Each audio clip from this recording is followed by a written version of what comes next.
And once again, good evening, everyone, and welcome to Woodbine Mohawk Park here in Campbellville.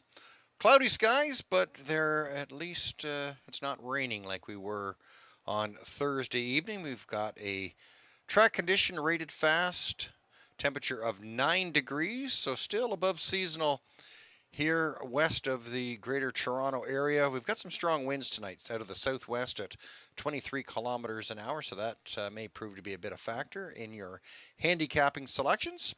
But we're going to go to tonight's program changes in just a moment.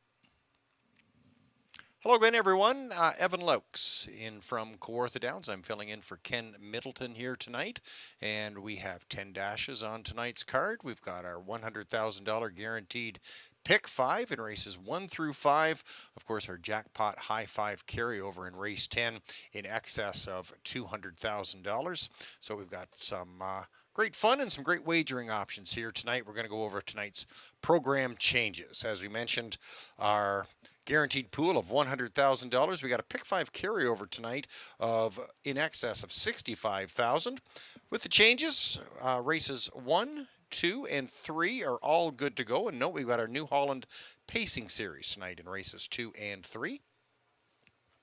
Flip to race number 4, the start of the early pick 4. Race 4 is good to go, as is race number 5. First equipment change comes in race 6, the start of the late pick 5. Number 9, Better Be Serious. Adam Murphy blind on the left. Race number 7, start of the late pick 4. The 5, Logan Behold, goes from a can't see back bridle to a blind bridle. Races 8 and 9 are as programmed. And in tonight's 10th race, note the jackpot high 5 carryover in excess of $235,000. Number 6, Shredder. Remove the Murphy blind on the left and add side rolls. That's all the changes as we have them for now. If anything comes up, we'll be sure to pass them along to you. And I'm not dressed properly tonight. I should have been in St. Patrick's Day green, but we'll see what kind of antics our pre-game show hosts have in line for tonight. We have Elisa Blow and Randy Waples, and they're in studio to update you with all tonight's actions. Good luck. Campbell still the best, 19 in a row. Campbell Down to the wire. Harmony Chef wins the Simcoe Stakes. He's big, he's strong, and he has got it going on. Cup 25, Canada's horse. Sun Beach somewhere. Yeah, motivated on focus. There, up and pacing. This is the moment. Gotta one on my opponent. Nick Wicked on the outside. Gotta get it the mindset. Gotta put it in motion. You gotta be kidding me. TCI wins the million. Game time, bet I'm coming in clutch. No hang time, and they can't keep up. The game's on the line, seconds on time. Can't fight, it's gotta be us. Crowning moment on Canadian soil for Bulldog Hanover. Motivated on focus. A late push from Confederate. It's my show. Wins the big show. This is the moment.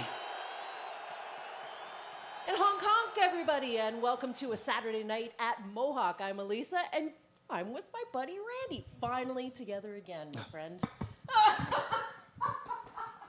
Did I ever miss you? I missed you. Yes, No, absolutely. take nothing away from the co-host that I had, Lucky but I mean, there's co-host. something about I having just you don't back know what here it that is. just feels right. Well, we kind of look alike. Yes, we're That's wearing right. our Hong Kong shirts, That's and right. you know, now I'm thinking we should have been wearing green. You know something that we never did What? is that, we got the Hong Kong shirt, so maybe we need some like goose names there to go with it. I'd be like Yes. the alpha male suave goose. Right. You would be the female goose. So anybody that's watching the show out there tonight and you want to give me and Elisa goose names, feel free to contact Elisa at Goose names? At Elisa undercard whoa.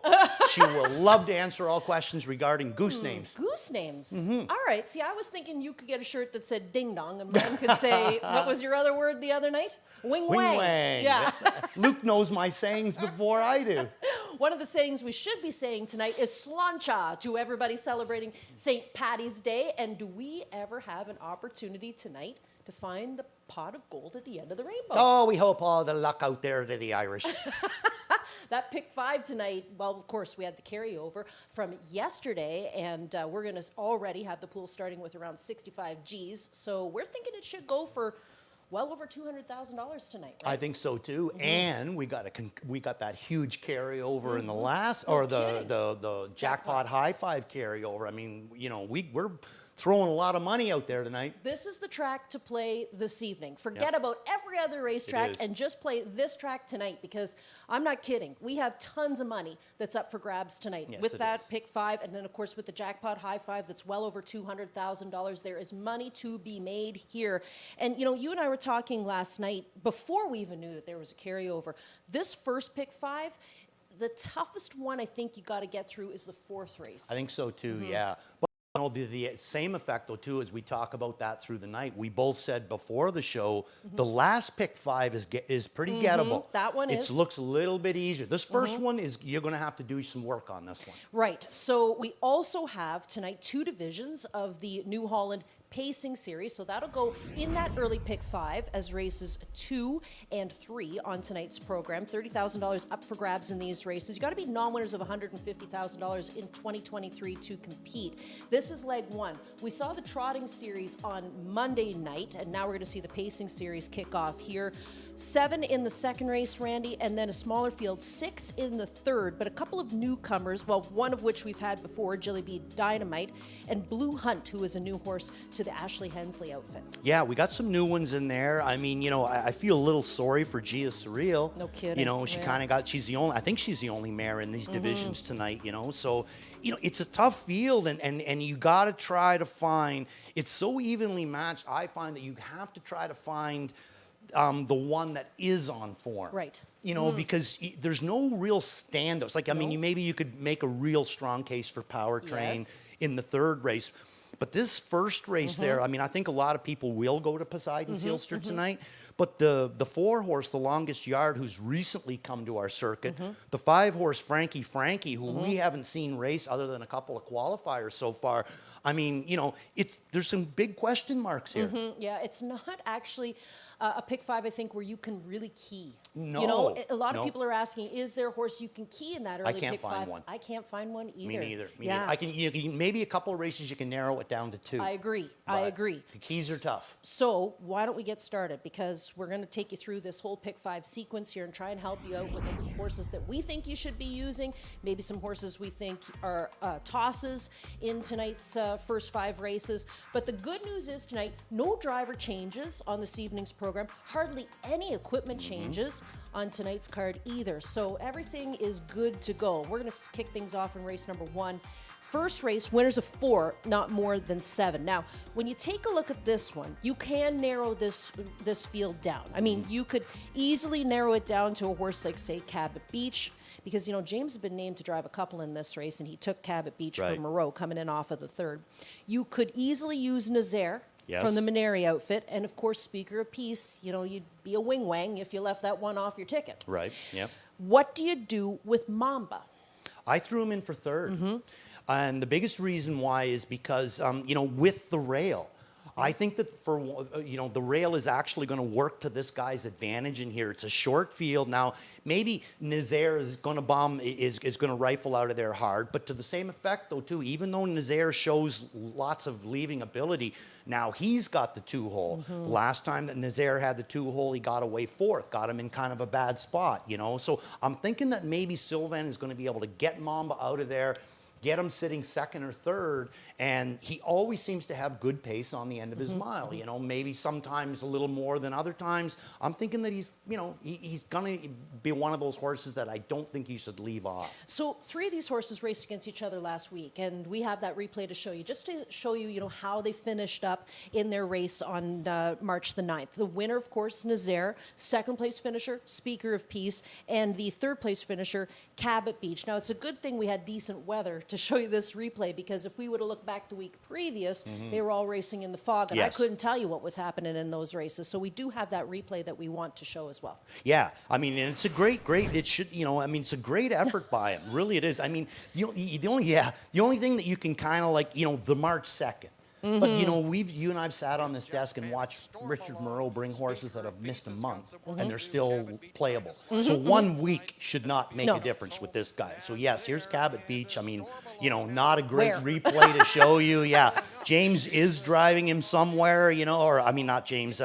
James is driving him up the inside, finishes third, and runs out of room. He's right up over top of Dougie's back on the wire. Now, that being said, because obviously the replay didn't really show us a whole lot, who scares you the most in this race? Mamba. See, now Mama scares me, but you know who scares me the most is Let's Go Jude. Yeah? Okay. Yeah, and the biggest reason why is the post relief. His last 3 starts in the winners of 4, not more than 6, and we both know how tough that is. Yep. He goes 8, 10, 10. Like, I mean, really, what chance did he have? And yet, he still raced good. Now he's in an 8-horse field with the 4-hole. I think JD's going to be able to find him a sweet trip. See, I'm a little concerned with Mamba because a part of me is saying he might need one. He might, You know? Yep. And another part of me is saying it's Blake. He could be ready to roll with this horse because, Blake picked up these horses from the Tim Dickinson outfit, right? And he picked them up, I would say, after Christmas, I think, right?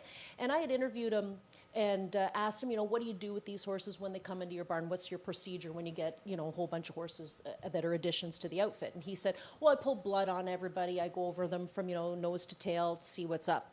So obviously, the horse had been sick. He's opted to give the horse some time off. Maybe a little oil, lube, and filter with this one, and he's back at the races here tonight. But don't forget that right off the hop, Blake had that win right away with our girl JM Bet on 6. Yeah, for sure. Right. Yep. So I think the ones that were ready to keep going, he had those ones keep going. Maybe some of them weren't ready, and he gave them the time off. And sometimes a change is as good as a rest. Well, that right? being said, too, and I mean, Tim Dickinson, whoever, I've never met the man, but I mean, he just went out there and bought himself a really nice stable of horses. Yeah. He's got some serious power.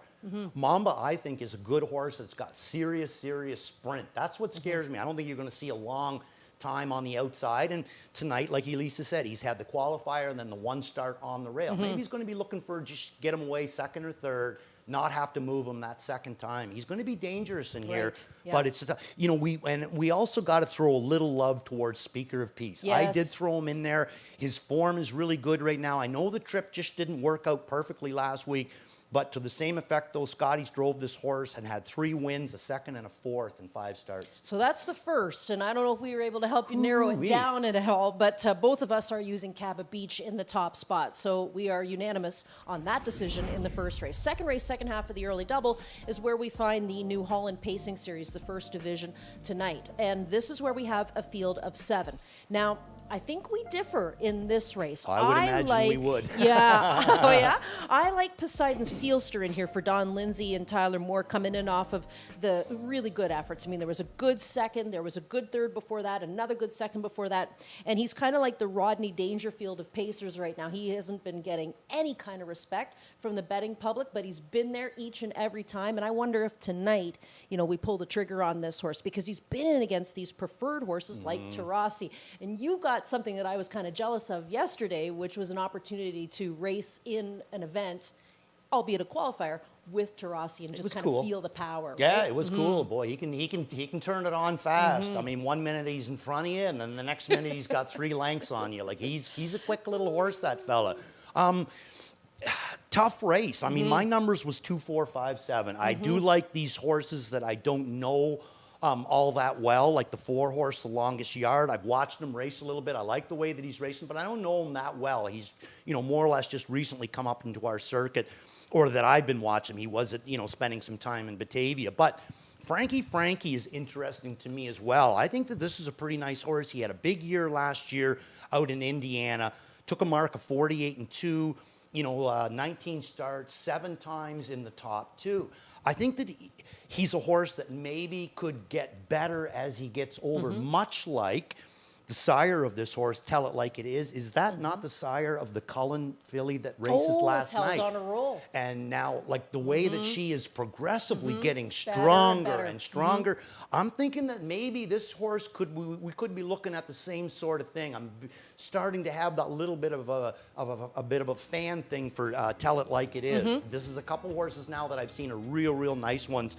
You know, so I'm but I went HP Momentum. Okay. You know, I really, really like this horse. I know that he hasn't won any races recently or anything, but he's a horse that I think that when he gets sharp, he's really, really good to go. So I want to take a shot with him in here tonight, simply for the reason is that the 4 and the 5, I don't know that well. Poseidon Sealster, you know, he's going to probably chop this, and I'm thinking that one of these ones is probably going to be on his back, and though that's going to be the dangerous one. I don't see it being HP Momentum, but I do see HP Momentum being a lot closer at the head of the lane in this 7-horse field. Can I tell you something that I learned last You night? tell me. And I don't think she's going to mind me talking about You this. talk. Okay, so last night I interviewed Gabby Sasso. Yes. Right? Because she had good old Great Will interview. Clifford in, right? Great She's interview. a great girl to talk She to. is. Super honest, tells it like it is. Hard worker. She was explaining to me last night that she started to put her horses on this salt therapy trailer. Have you seen this? I haven't seen it, They parked no. it out here the one night when you were on vacation. They parked it out like almost like advertising it. So Right. it's a 2-horse trailer essentially. You put your horse on and then you close the door. There's, you know, some air holes in there, and then this salt therapy kind of kicks in. You know, if you go to like, they have it in Niagara Falls where I live, but they have these healing salt caves. Oh, They say okay. they're really good for breathing, Right, that right, sort of thing. right. So she said to me, like, I'll tell you all about it, you know, but I don't know too much about it at this stage in the game. But she said basically you want to use it 3 days out, 2 days out, that sort of thing. And she said as soon as she took those horses off the trailer, they went rolling and having a good time, and then they drank a whole bunch, obviously, because there was all that salt. Right. Well, last night, the 2 horses that she put on that machine, back-to-back seconds. One of them was coming back off of a month, right, and had some weight to her, too, when she went out. And the other one, of course, was Cool Clifford. So I wonder if this one went on as well. Well, I was just going to say, did she happen to mention Armor Sealster? I think she said something about putting armor on. So, like I said, the horse is going to be a price, but it's just an interesting new thing that's out there. And with horse people, we'll try anything new. and I mean, Yeah. the second race, like, I mean, it's like, there's no real clear-cut standout. No. But I just wanted to mention that just because it is some new therapy that people are using, and everybody likes to try new things. Let's go to the third race. Third race, the New Holland again. So this, again, the first division, but the second race of it. 30 G's up for grabs. And here we have, you know, like you said, good old Gia Surreal, the old lone mare who hooks this tough group of boys. I like Powertrain. I'm a Powertrain fan. I think there's no denying that for me. I feel like he is a wire-to-wire threat in this race from the Gallucci barn.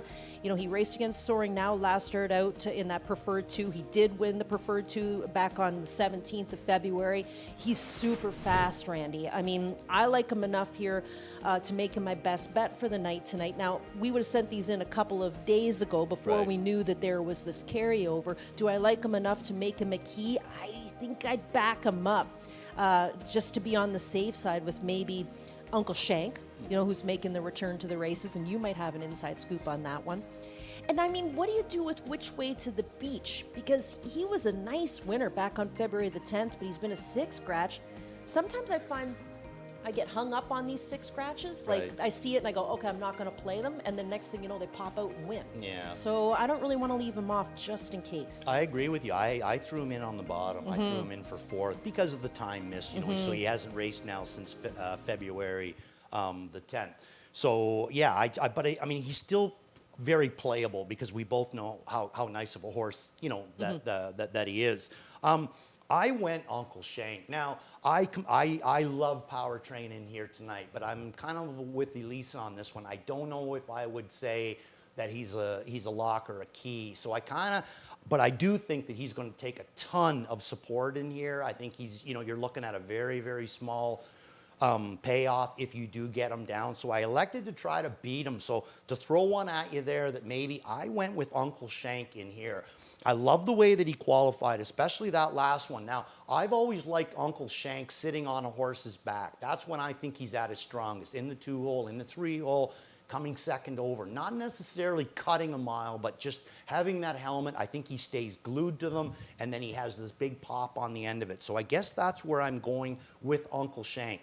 Yes, I think Powertrain is going to be extremely tough in here. Uncle Shank, obviously some time off, does have the 2 qualifiers, maybe a little bit light, but I still think he's going to get that 2-hole trip. And if James doesn't have to overuse them, and so many times on this circuit I have seen guys go to the front with the best horse and turn it into a sprint. And if it turns into a sprint, anybody can win that race. So I'm thinking that maybe Uncle Shank is enough fitness into him that if it turns into a sprint, he might be the one to get there. And I think you're going to get a price on him. See, the other thing, too, is that James was named on Gia Surreal, Blue Hunt, Jilly B Dynamite, and Uncle Shank. And he's new, really, to this horse this year. Yeah. So this is his choice, and you got to listen to that, I think. I think every Yeah. once in a while, Every you know, once in I a mean, while. Yeah. I mean, in my own situation, there was sometimes that I wouldn't go with the best horse because I had more connections to the I get other one. that, and I get but that. you always tried to go with the best horse. Yep, so we'll watch out for him. Now, the fourth race, we can totally agree, is the hardest race you got to get through on tonight's early pick 5. This is tough. I got to say, this one took me, half an hour or more to try and sort out because, like, I just can't feel that confident in a lot of these horses. Be Stoney, I've played him a few times, you know, his third last start out, but he's hit and miss. Acapulco Sunburn, you and I have played him numerous times, but he just doesn't seem to be the same horse that he was back at the end of the season. St. Lad's Beat It was really popular in the claim box last week. I don't remember how many people went for him, but I think it was at least 4 or 5 that claimed this horse last week, and he's got the stinky post position number 10. Geese. So, you know, the funny thing is that after all that time and effort to try and handicap this race, we both find the same horse. I couldn't stay away from him. Yeah. Honest to good, I tried to go against the 6 horse, but I just couldn't do it. I just couldn't do it. I tried to find different ways, but I just kept coming back to him. And the reason is because even though you don't see it as much right now, we have seen him go some pretty big miles. And they've usually been in front. He doesn't need anybody to do any of the work for him. He can do it himself. Now, lately, he's been going to the front. One time he lasted at Flamborough, but the other times he's been getting kind of reeled in a little bit. So, you know, he got a real nice, easy kind of trip. Now, hear me out on this. Let's break this line down a little bit on Marshall Zukov. So, in my opinion, this is a drop down. I know the purse said $18,000 last week. And this week it says $20,000, but I do not think that you're going to see horses like American History and Let's Tie One On or Flying Even Better in for 30 just right now. So I think he was beating better horses that he'd been racing against. Now, last week, so James elects to take him to the back, which I think was a good move. He'd been trying him in front. Things weren't working. It's always best to change things up. So he gets away with the first quarter and 30 seconds. Obviously not a great thing, but look at this after this. He paces a middle half in 54-3, third quarter in 26-3, and he still backs it up with 27-4 on the end of it. So I think that, because he was trying to make up all that ground in the middle half of the mile, I think it left him a little bit light on the end, and not bad light, just a little bit light. So he's got a great spot to work with tonight. Comes out of a great barn. James obviously knows him. I think he's in a good spot because of the rest of them. I just couldn't see any horse in here that I looked at and said, I think they're sitting on a win. Exactly. Him, I do. Can I tell you what I think on this one just quickly? Watch the tote board. Yeah. Okay? Yeah. Because this horse was cold last week. Nobody took a look at him. I mean, Moreau, McDonald, and nobody takes a look at him. 27-1. So I'm suggesting tonight, watch the tote board. It's going to tell you if this horse is going to go or not. Yeah. That's what I think. But I'm with you on the way they changed the style. I don't know what style we're going to see tonight. I don't know either. I don't know. I know if I was driving what would you style do? we'd see. I'd go right back to the way that he was. To go to the front? No. I'd go take him right from back off to of the it. way that he raced him the last Yeah, time. You know yeah, what I mean? Just go for that second over trip. Even if it doesn't work, he will get stronger. Okay, so that's the fourth. Fifth race will be the last leg of this pick 5. And this one, non-winners of 14,750 in the last 5 starts. You got a field of 8 in this race. We're going to differ in here, too. That's the beauty of us, I know. We can agree to disagree. That's right. Right? Exactly. Now, mine is a trip handicapping thing with Jabberwocky. I made him my Right. best bet last week, and we're going to show you that later on. But you've gone to Reactor Now in this race, who's a 6 horse here. A nice winner last start out. Yeah, very nice winner. Now, there's a lot to kind of talk about him, so hear me out maybe before we play this replay on him. Okay, so February 10th, Elisa, do you remember that was the night that he won the preferred Yes, and then he I got do. tossed? So that's the replay that we're going to be seeing tonight. Okay. he was a clear winner in the preferred 2. Obviously, I'm not going to say my opinion because he was. And then he got placed back under no, I mean, it really wasn't the horse's fault. He just kind of made a little bit of a duck in. Yep. He got close to whoever it was, Yeah. and they had to take him down. But he still won that race all on his own on a perfect McNair second over trip. So he goes out his very next start and he draws the 10 hole, the old good 10 hole, and he doesn't get Dougie back. He gets Louis. Not that that's a different, but Louis doesn't know this horse quite like Dougie. He's got the 10 hole staring at him there. He just got tossed the week before. I think that Louis did the right thing. He went out of there, looked for, got away halfway in through the field, got away 5th from the 10 hole, then had to make a move, and he finishes 6th, but he's only beaten a length and 3/4. So then he goes out the next start. Dougie's back on him. This start, he drops down into the non-winners of 8,000. He takes a ton of support, dollar on the money. At the 3/4 pole, he's 8.5 to 9 lengths out of it. So he's kind of out of position in a bad way. He still comes flying on the end of it, paces a back half in 54 and change. Last quarter, 26 and 4, overall mile of 51 flat, and he gets beat a length. Now Dougie, moves up, more or less the same class, but because it's not winners of 10,000, there's probably a little bit better horses dropping down into it or whatever. Now he gets away 5th with him, but now he knows what he's got. So he blasts him to the front and he goes a big mile. I don't think he's going to race him in front this week. I think what I see Reactor now getting that second over trip again, and who I think he's going to get it behind is the 3-horse Points North. Okay, So here we go. This is the race that I wanted to tell you about. Dougie's out. He's already on the move. And that's another good thing. This is preferred 2, and he's already got this horse out 3 wide. He's not doing it because the horse is, struggling to keep up. He's moving him because the horse has some go. As you can see, he's the only horse really that's kind of coming forward. The 9 horse is locked in. They are a little bit locked in. Now, this is where he gets crooked, but still, he is a clear winner. He's the best horse in the race. Really, nobody else was a big threat to him. I think he gets the same kind of a trip tonight after that big blowout last quarter in 27 on the front end. I think Dougie has set this horse up for a big effort tonight. Oh, and you've made him your play of the night, I too. have. Yeah, he is my spot play of the night. Do you know what? We were almost going to be battling because I was going to make Jabberwocky my best bet of the night. Well, this is my spot. Okay, well, Yeah. still, it's the same. Yeah. I don't get a spot play. I'm How not come? Randy Waples. Well, because I'm not in the Hall of Fame. I just get a best bet. Okay. Although I can fit in the suit quite well. Yes. The suits never looked as good as when it was on you. I can't tell you how much money I could have made jogging horses with that thing on. That was unbelievable.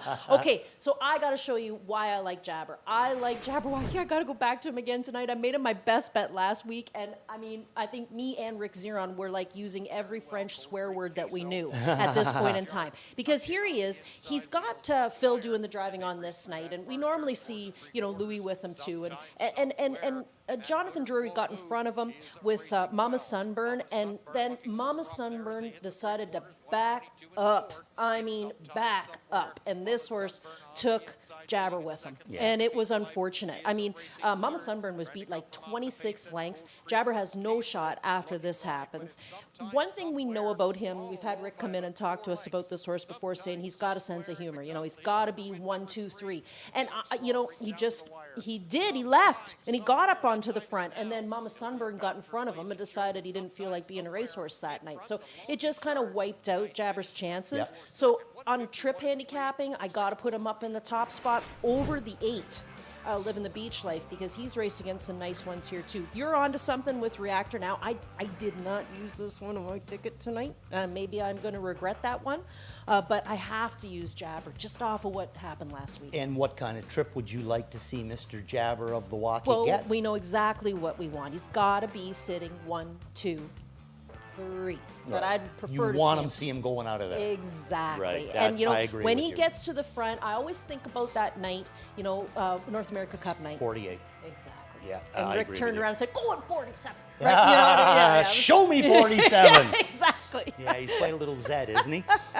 Yeah, I agree with, and like I said, to you guys out there again, this is that first pick 5 sequence that Yep. we were talking about. We showed you 2 horses, Lisa obviously likes Jabberwocky. I'm kind of on the reactor now. I'm lone wolfing it on this, but there's a couple of, horses in here that, maybe they might suit somebody's purpose. Well, our good buddy John Rallis is going to help us out too. Now, he He has found given a us a key. key. Yeah, And you know of what? course. When he says, I got a key, I'll listen to him. Yes. And he's going to go in the first race with Cabot the 5 Beach. horse Cabot Beach. Now, Yeah. you and I, out of all the first 5 races, that's the one that we agree on. Yeah. And we agree with John. So, Yeah. okay, maybe there's your key for the night. Then in the second race, he's going to go 4, 5, 7. Right. These are horses that we talked about, so that's good.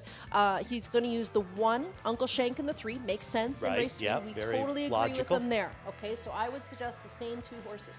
Fourth race, he's going to go a little deeper. Totally understand that. B. Stoney, Acapulco, Marshall Zukov, and Rock and Twist. The only horse he leaves out is St. Lad's Beat It, like I said, who was really popular in the claim box, but draws the 10 tonight. Before we go too much further and leave this up there, I think that this Rock and Twist that John threw in here, this is very interesting. I didn't use him because of all the Flamborough Right. lines. I wanted to see one.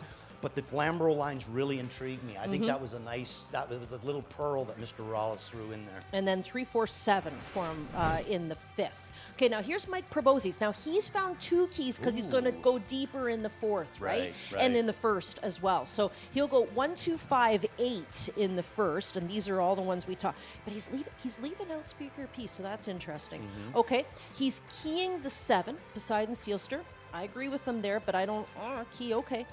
He's keying Powertrain. I think that's a very logical. All right, If you, okay. if you're going to find the key. Because you got to go deeper in the Right, 4th, right, right? right. So he's going B. Stoney, Acapulco, Rock and Twist, I'm a Rocket, and he's putting a 10 horse in too, just in case St. Lad's Beat It, Right. and then 3, 4, 8 for him in race number 5. So there's a couple of different options for you. It seems like we're not the only one that got stuck on race 4. No kidding. I was like, after I got through the 4th race, I was looking at are you kidding me? Like, that took so long Hey, to you know get something through. else too? Big shout out to the Woodbine Entertainment race office.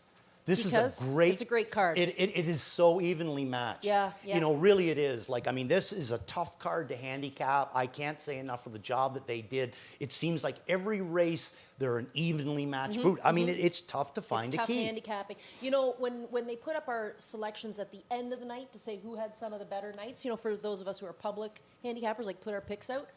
Lately, it's been 3 winners on the night as a top pick, 4 winners. That's telling you how tough sledding it is here. Yeah. Now, the back half, the late pick 5, we think is a little more This one's gettable. gettable. Yeah. So 6th race, I know we don't have a ton of time because we spent a lot of time talking about that first sequence, the early pick 5. But, oh, goody, they've added time. I love it. So 6th race, I think we can agree we like all bets on text. Yes. This is a heck of a racehorse. Yes, yeah, I think too there that you could also, if you were looking for a key, he might be the one that I would key in this. I agree. So that's the 6th. I mean, this is a nice horse that Tyler's got tonight. And, really, other ones in there would include maybe Captain Carlos, a possible player in there. The Southwind Sambuca's kind of interesting coming in from the Meadowlands. Yeah, I threw him in for 4th, and we seen Victor Putty had that big winner last night. They're better with glasses That's or whatever. right. I mean, she was coming off of a layoff as well, but so definitely the Putty barn seems to be heating up. One other quick thing on all bets on text. I'm just going to throw a little love towards Tyler Moore there. Look at the year he's having: 56 starts, 10 wins, basically right at around a 20%, and UDRS of 307. Big year for Mr. Moore. But that's his driving. Look at his training number. Yeah. I mean, his training number is even better. Yeah. Is that an 8? 364. Let's see. Here we Better go. with glasses. 364. Yes. Honk, honk. But a really good year so far training as well. Yes. Lots of ones on Yeah. the board here in race number 6. The 8th race is the next one we're going to talk about. 8th race on tonight's card. Oh, here's where we find our buddy American History. I think the Spences could have a good night tonight. You agree, right? Yeah, I think that I got him down to win 2 races. Me This too. being one of them, and this is my best bet of the night. Okay, so American History, little frustrating to watch for a while there, and then he pulled it off back on March the 9th, and got a lovely win by a whisker, though, with a good closing effort. And I remember talking to Mackenzie when the horse was coming back, and she was saying, he can get a little grabby at the beginning, and now they've got him where he's able to settle in, relax, and come with a good late kick. So you like him enough to make him your play of the night, and they like him too at 43%. Yeah, I just think that we'll talk a little bit later about him, but I really do think that I think that American history is racing as good now, maybe not as powerful, but as good now as I've ever seen him race. Good. A year ago, if American history was in this class, he'd be 1-9. Exactly. I'm just going to try and beat him tonight. Just looking for a horse with some value here, You're and a I rebel. went to I Like Me Better. Yeah. Elise I of think the this Rebel. McIntosh barn could have a decent night, you know? And, here's a horse that was winning, a couple starts back on February the 24th. So that's the 8th race. And then the 10th race, man, oh man, like I said, we've got lots of gold to give away tonight as everybody gets ready for St. Patty's Day tomorrow. 10th race is where we play the jackpot high five. The carryover's massive. I mean, this is getting to be insane, the number. So it's $235,000 starting off for the 10th. 5-year-olds and younger, winners at 2 or $30,000, or non-winners at 2 or $30,000, I should say. 10 horses in this race. This one is another one that gave me a little bit of trouble. Especially having to come up with 5. Yeah, no kidding. Like, I mean, the other thing too is I kind of could come up with my 5 or 6, but then it was putting them in the order that gave me a hard time because, like Shredder, You know where he's going. you know where he's going. Yeah. But last week he was much better. Yeah. And I didn't like him last week. Right. I said to everybody, I'm just going to leave him. I'm not, let's see if maybe Jameson turns him around. I saw a different drive from him last week, and then they're making all sorts of changes with him too tonight, right? Yeah, removing the Murphy on the left and adding side rolls. But I think last week what I saw was that Jameson kind of let the horse do his own thing. Right, right. Didn't take a big hold of him, just let him do his own thing, and the horse was happier with that. So I kind of want to use him, but then I kind of want to get him beat. And a horse that I like tonight is Cheddar Du Hurrah. I mean, I like this horse. He's a nice closer. Not only is he a nice closer, he's versatile. He doesn't need to close, but I think he might be a little bit better with the late move as opposed to going early. And we love the barn he comes out. Yes, absolutely. Yeah, I agree. I got him in for second. I wouldn't be surprised. And some post position relief, 2 starts back. He had the 10-hole, roared out of there, 27-3, and made another move in the race. Multiple moves. Still finished 4th, only beaten the length. Then he comes right back the following start, and beautiful, beautiful steer by Travis Cullen there, and he's a winner in 52 last quarter in 27 seconds. That's what I try to tell you certain times, and that sometimes when you air a horse out, they will get stronger when you trip them out the next start. So I think that's what we were seeing with Cheddar Du Hurrah here. It's a big thing is where is he going to get away tonight? I went with the 4 horse in here, RJ Super Freak. I love the way that he raced last week. We got a replay to show you of him, but one of the biggest things that attracts me to him as well is his last 3 post positions starting out. He's had 2 7s and a 9. Now he moves down into the 4-hole. He's on a good rotation. I think he's sitting on a pretty good effort here tonight. He was a winner on February 13th, chopped it all out, raced very, very well. Next start, the trip, he was parked every step of the mile out of the 9-hole. Nothing really worked for him. He's 10th, placed 9th. Obviously, there was a little bit of interference somewhere in there. And then his next start, 7-hole again, goes on out of there, finishes 3rd, only beaten a length and a quarter, which is the start that we're looking at right here now with Tyler Borth driving. And now he gets the 4-hole. So I think he's got a lot of relief for him. We get Tyler back again. Tyler's starting to know him. He's got some serious little bit of go here. Tyler's going to know that. I think RJ Super Freak, is sitting on an effort that he could win this race. And right now, 5-1 morning line. I'd love that. Can I tell you something I found out about him while you were on vacay? Yes. Well, actually, Mr. Dunbar, Doug Dunbar, sent me a message one night because I said on the show, I don't know what happened to this horse. Like where he came, from these 9ths and 8ths, beating multiple lengths, and he turns around off a 6 scratch and he wins. He says, I gelded him. He gelded him. There you go. That'll do it. Yep, biggest change in horse racing. And he said he was much happier, obviously, with that. Like yesterday when I talked to Susie Kerwood there, and she said, he was a good boy until he figured out he had parts. And then they took the parts off, and now he's a racehorse again. Here's a perfect story for it. I'm going way back for them people out there that, I'm going to throw a couple of names at you here. I watched my father drive a horse called Shannon Majority here at Mohawk in the Mohawk Pacing Series and the Burlington heading up into the North American Cup. The horse had never been beat. He was a 3-year-old silent majority, big horse. Never been beat. One day my father goes down there and pays a lot of money to buy this horse, walks him back up into the barn, gelds him. He's never been beat. He gelds him. I says to him, I said, Dad, what are you doing? Like, why would you geld that horse? And his quote to me was, he's the type of horse that the first time he gets beat, he's going to like it. And he took that attitude before the attitude came. Smart move on my father's part. Okay, but then the horse continued to win? Yes.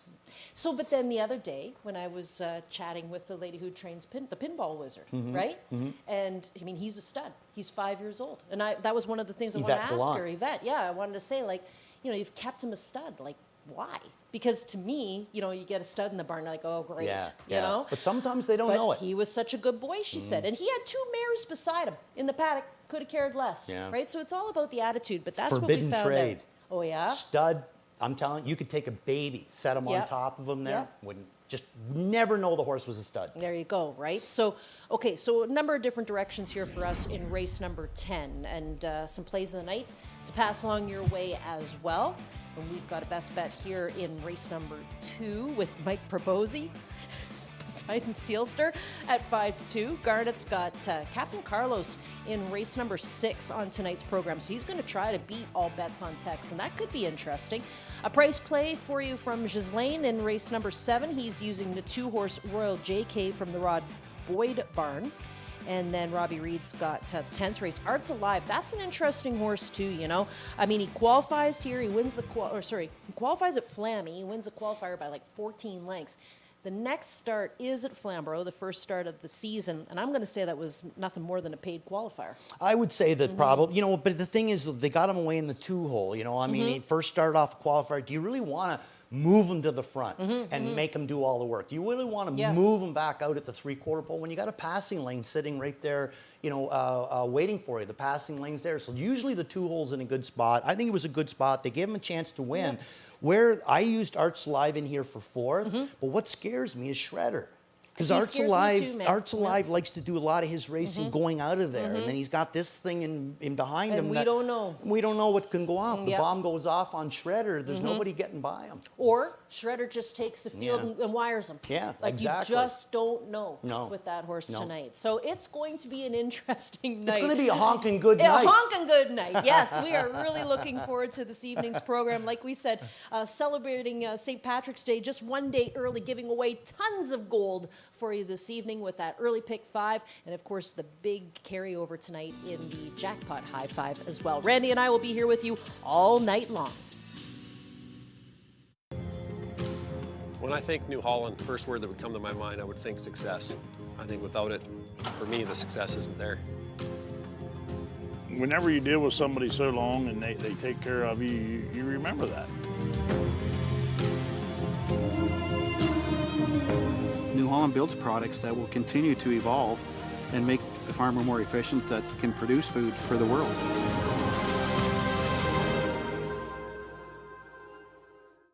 It all begins right here in Ontario. From owning your next Ontario Sire Stakes champion to winning coveted Grand Circuit races. Resilience, and on the inside, odds-on platinum. Resilience! Ontario sired yearlings have what it takes to put you in the winner's circle. Purchase your next Ontario Sired Stakes winner this fall. Willow Time is coming down to the line. Willow Time will win. The one and only choice, Ontario Sired. Brittany Farms has a storied history of producing champions, pacers and trotters, fillies and colts. Father Patrick, bred, raised, and sold by Brittany, was a champion trotter at both 2 and 3. Redemption for Father Patrick! He continues to build his legacy by siring million-dollar yearlings and classic winners like Green Shoe. When planning for the future, let the past be your guide.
As soon as we finish Augustus. the show, what's this now? Your goose name? Yes, Augustus. I'm a perfect Augustus. You can be Hazel or something.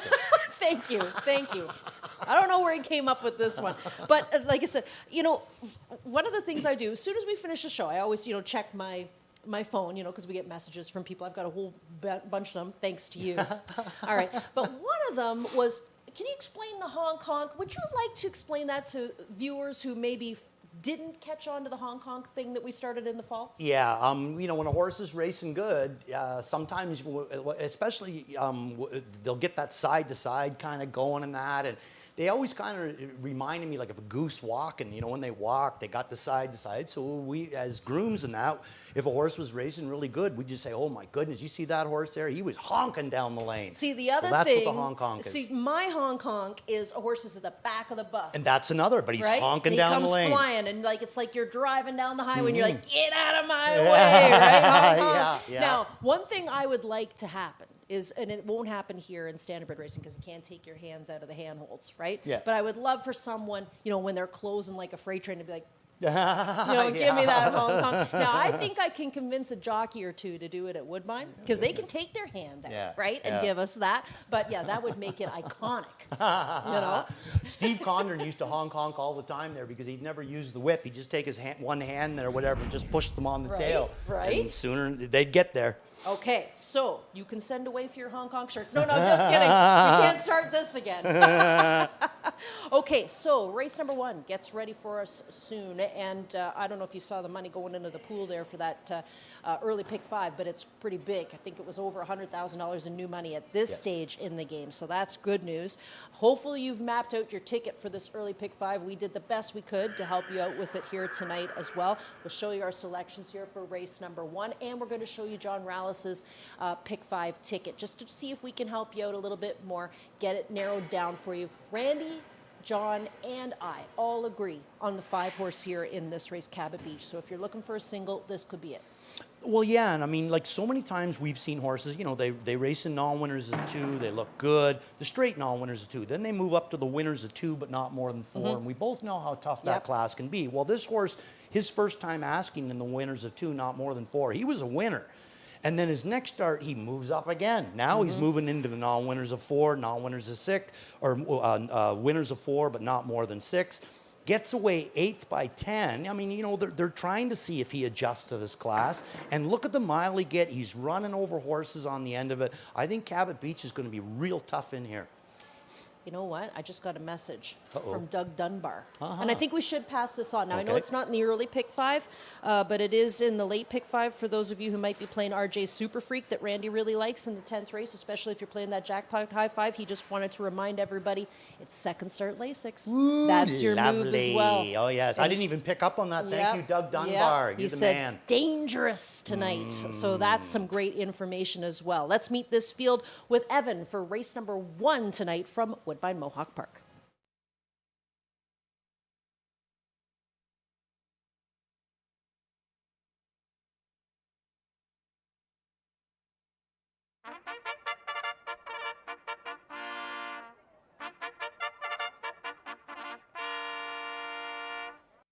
And our Saturday card here at Woodbine Mohawk Park getting underway with the first race post-parade. The one is Mamba, Sylvain Fillion aboard for trainer Blake McIntosh, owner Tim Dickinson. Number 2 is Nazaire, Phil Houdon in the bike for David Beneri, owned by the Burke Racing Stable LLC and Weaver Buscemi LLC. Number 3 is Speaker of Peace, Scott Young aboard for owner-trainer Bill McClure. 4 is Let's Go Jude, Jonathan Drury getting the trip for trainer Carmen Asiello, owned by Frank Brundle, Glenn McDonald, and Ryan Bender. 5, Cabot Beach, James McDonald for Richard Moreau and owner Brady Doyle. 6 is Nighttime Dancer, Jody Jameson gets the trip for trainer Rod Boyd, owned by 1187422 Ontario Incorporated. 7, Larceny, Tyler Borth for Carmen Asiello and Stephen Klonowski. 8 is Dupree Hanover. Doug McNair drives for trainer Richard Moreau, owned by Brad Grant, Jablonski Held Stable, and Alanya Racing LLC. We got 8 going to the gate for tonight's first race. Post time in less than 4.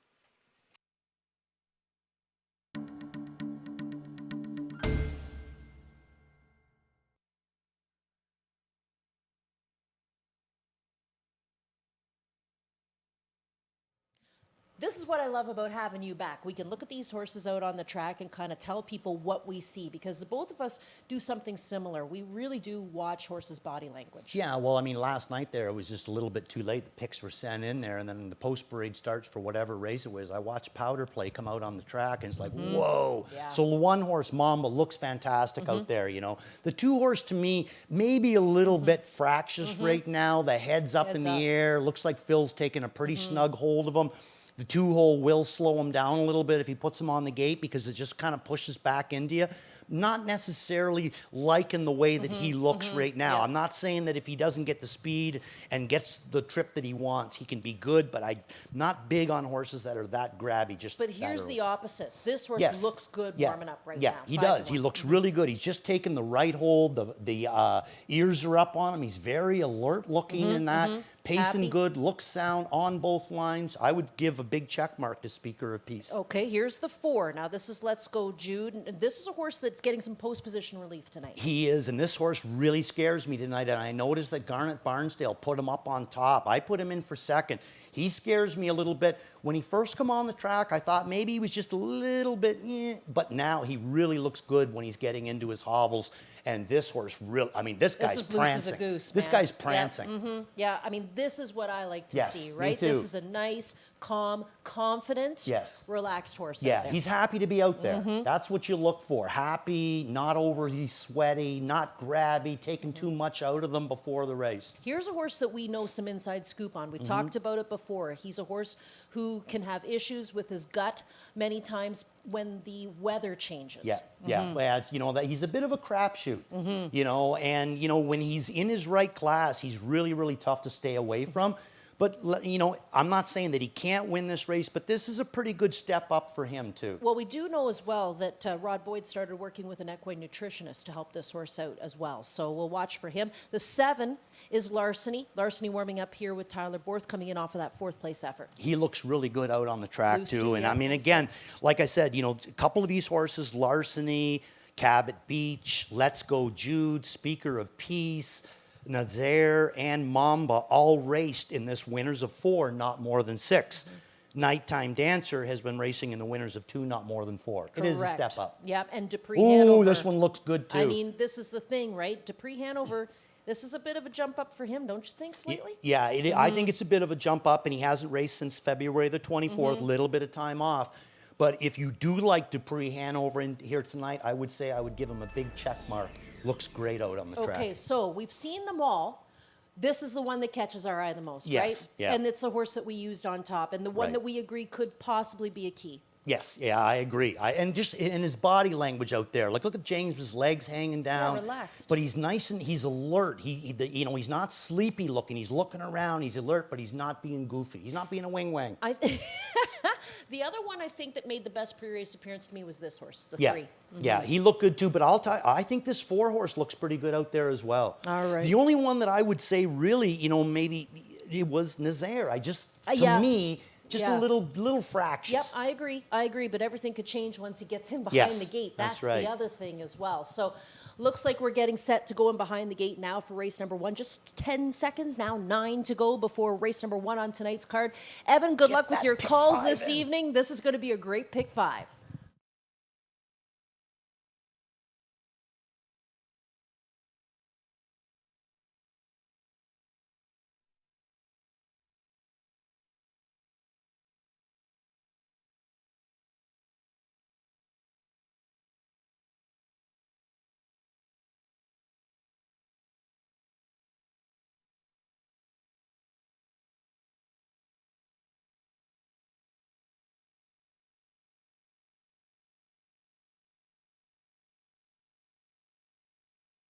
Starters call the field to the gate for tonight's first race here at Woodbine Mohawk Park. We got a field of 8 conditioned pacers lining up to the starting gate right now at 7 to 5. It's the 5 Cabot Beach as your favorite. Second choice going to the rail, horse number 1 Mamba at 3 to 1.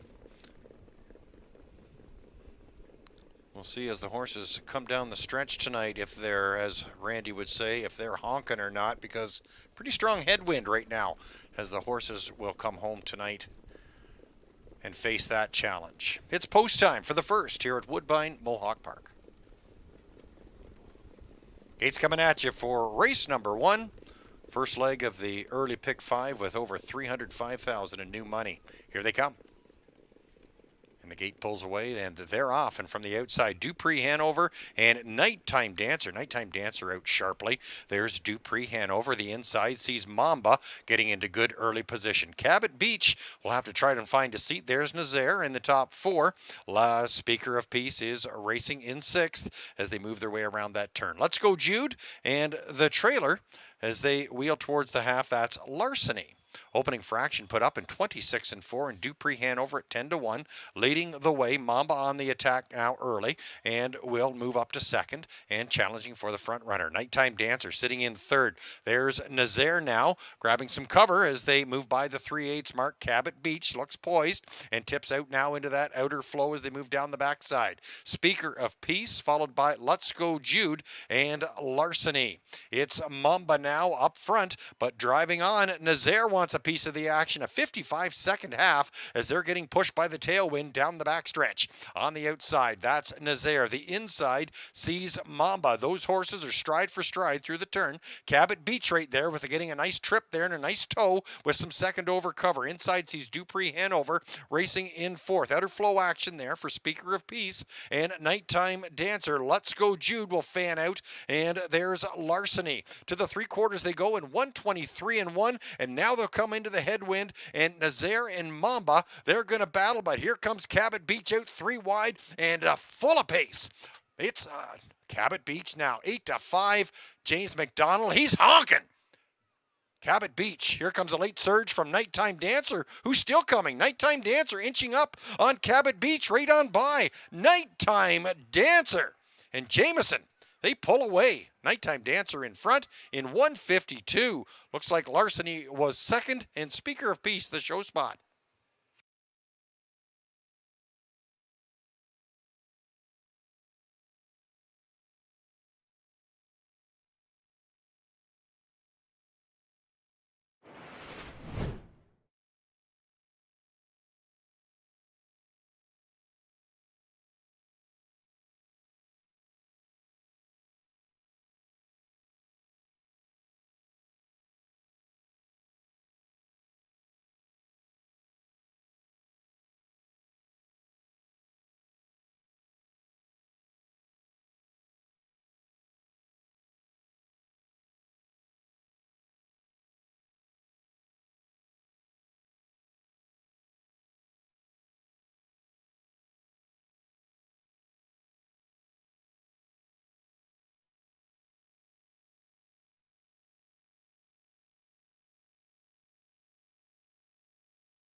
Unofficial results 6-7-3-5.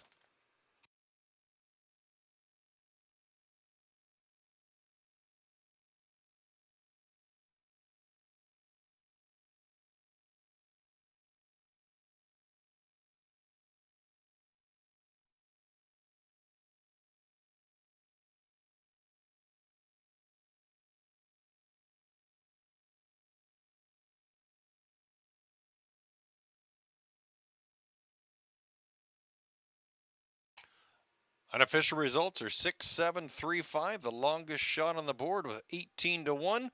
Nighttime Dancer pulling off the dramatics in tonight's first race. Nighttime Dancer, a 4-year-old son by Sunshine Beach out of the Camluck mare that day. Owned by 1187422 Ontario Incorporated from Ottawa. Trained by Rod Boyd and driven to victory by Double J, Jody Jameson. 18 to 1 shocker, Nighttime Dancer, 152. And that's a season's best mark. 3rd win in 9 tries in 2024.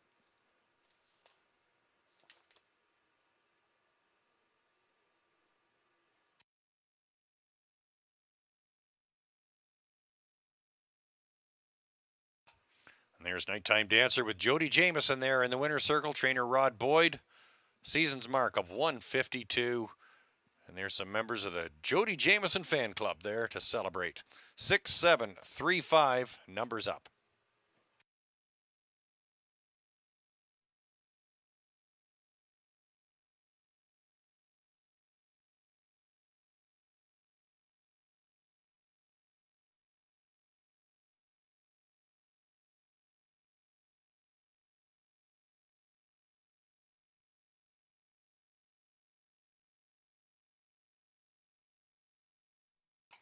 Prices up. Nighttime Dancer $39, $19.80, $10.80.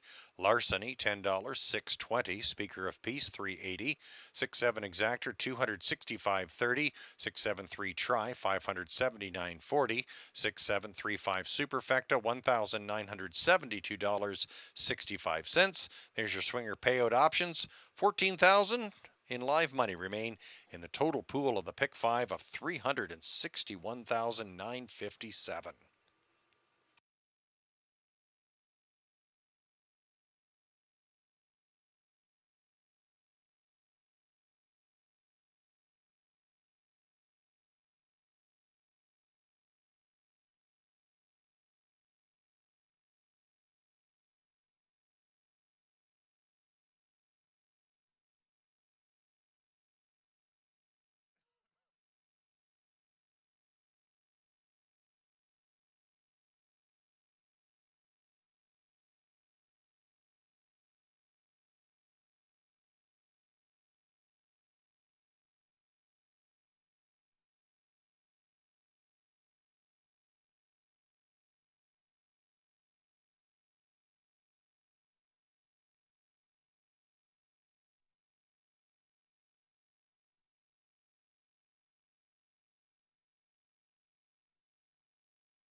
Gates coming at you for race number 1. First leg of the early pick 5 with over $305,000 in new money. Here they come. And the gate pulls away, and they're off. And from the outside, Dupree Hanover and Nighttime Dancer. Nighttime Dancer out sharply. There's Dupree Hanover. The inside sees Mamba getting into good early position. Cabot Beach will have to try to find a seat. There's Nazaire in the top 4. Speaker of Peace is racing in 6th as they move their way around that turn. Let's Go Jude and the trailer as they wheel towards the half. That's Larceny. Opening fraction put up in 26-4, and Dupree Hanover at 10-1, leading the way. Mamba on the attack now early, and will move up to 2nd and challenging for the front runner. Nighttime Dancer sitting in 3rd. There's Nazaire now grabbing some cover as they move by the 3/8 mark. Cabot Beach looks poised and tips out now into that outer flow as they move down the backside. Speaker of Peace followed by Let's Go Jude and Larceny. It's Mamba now up front, but driving on. Nazaire wants a piece of the action. A 55-second half as they're getting pushed by the tailwind down the backstretch. On the outside, that's Nazaire. The inside sees Mamba. Those horses are stride for stride through the turn. Cabot Beach right there with getting a nice trip there and a nice toe with some second over cover. Inside sees Dupree Hanover racing in 4th. Outer flow action there for Speaker of Peace and Nighttime Dancer. Let's Go Jude will fan out, and there's Larceny. To the 3/4 they go in 123-1, and now they'll come into the headwind, and Nazaire and Mamba, they're going to battle, but here comes Cabot Beach out 3 wide and full of pace. It's Cabot Beach now 8-5. James McDonald, he's honking. Cabot Beach. Here comes a late surge from Nighttime Dancer, who's still coming. Nighttime Dancer inching up on Cabot Beach, right on by. Nighttime Dancer and Jameson, they pull away. Nighttime Dancer in front in 152. Looks like Larceny was second, and Speaker of Peace the show spot. Order of finish for the first race, Mamba was 8P7, Nazaire 7P6, Speaker of Peace was third, Let's Go Jude 5th, Cabot Beach 4th, Nighttime Dancer your winner, Larceny was second, and Dupree Hanover 6P8. Nighttime Dancer your winner at 18-1 and a season's best 152. Looking ahead to races 2, 3, and 4, there's no changes. Races 2 and 3. Kick off your New Holland Pacing Series.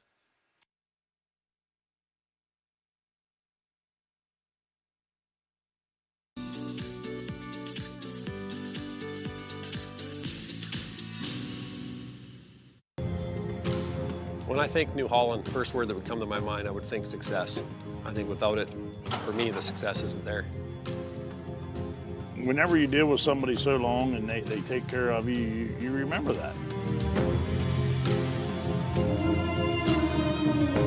New Holland builds products that will continue to evolve and make the farmer more efficient that can produce food for the world.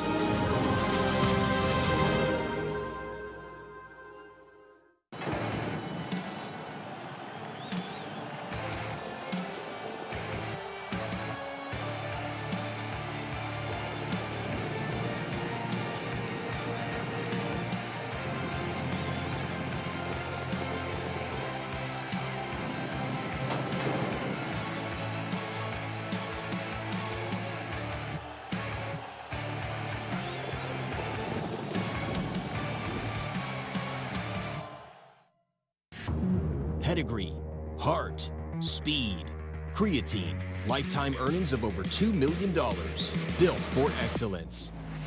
Creatine has the lead. They're coming down to the line. Creatine! It's still Creatine there by 2 lengths, and Creatine wins pillar to post.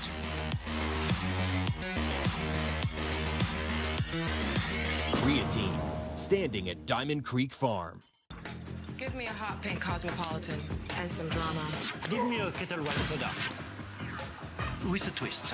Give me a party, an espresso martini, and a room full of strangers. Give me a cocktail with Kettle One vodka. Winback Farm of Canada is home to 9 exceptional stallions, including Beach Glass, the last great son of legendary sire of sires, Some Beach Somewhere. Also new in 2024, Lawless Shadow, an O'Brien Award winner for 2-year-old pacing colts and geldings. Double millionaire betting line, sire of 5 winners of over $400,000. Rick Wicked, the richest pacing stallion in harness racing history, and Hall of Fame inductee. Trixton, sire of 6 who have earned over $500,000, including O'Brien Award winner Evident Beauty. Also standing Archangel, Better Than Cheddar, Better's Delight, and My MVP. For more information, winbackfarm.com. Reliable office scanning is a great start. Digitizing and automating gets even more done, quicker and with less cost. Get the right info, automatically. Collaborate, share, and conduct hybrid meetings more effectively. The Rico Woodbine Mile, sponsored by DDL.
wah, wah. Oh, we Ugh. went from honk honk to quack quack. No kidding. My goodness, I didn't see that one No, coming. he looked so at strong all. when he got there, eh? Like he just looked like he was just going to power on, and then whoa, the anchor He hit come the out. wall, Did man. he ever? Now, the other thing, too, is tell me what you think about the wind. Well, it's kind of a bit of a crosswind, to tell you the truth, you know. So, in my opinion, it's going to be pushing them more the third quarter. Right. The third quarter is going to be the easiest one for them because that's when it's going to be right directly on their back.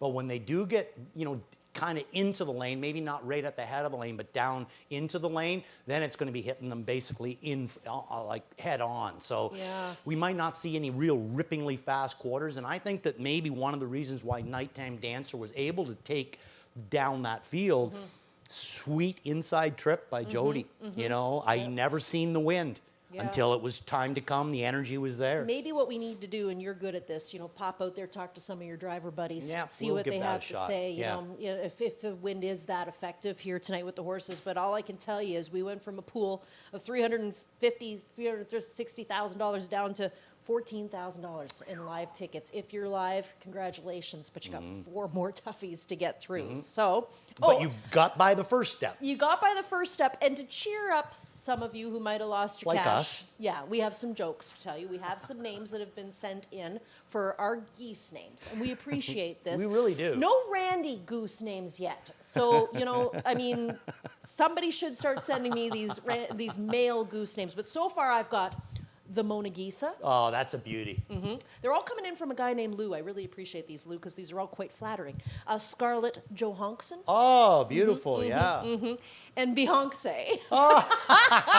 Beyonce. That is a good goose name. So, yeah, if you want to cheer yourself up, think of some goose names for Randy. All right, race number 2 on tonight's program. And just put them up on Twitter. We're having fun with that tonight. Race number 2, the New Holland Pacing Series. Looking forward to this one. Non-winners of $150,000 in 2023. Nice group of pacers assembled here. 7 of them in this race. 8-5 right now, the price on the favorite, and that's Poseidon Sealster. Tyler Moore is hoping for a great night tonight. He's got this horse to drive. He's got all bets on Tex later on in the program that he drives and trains.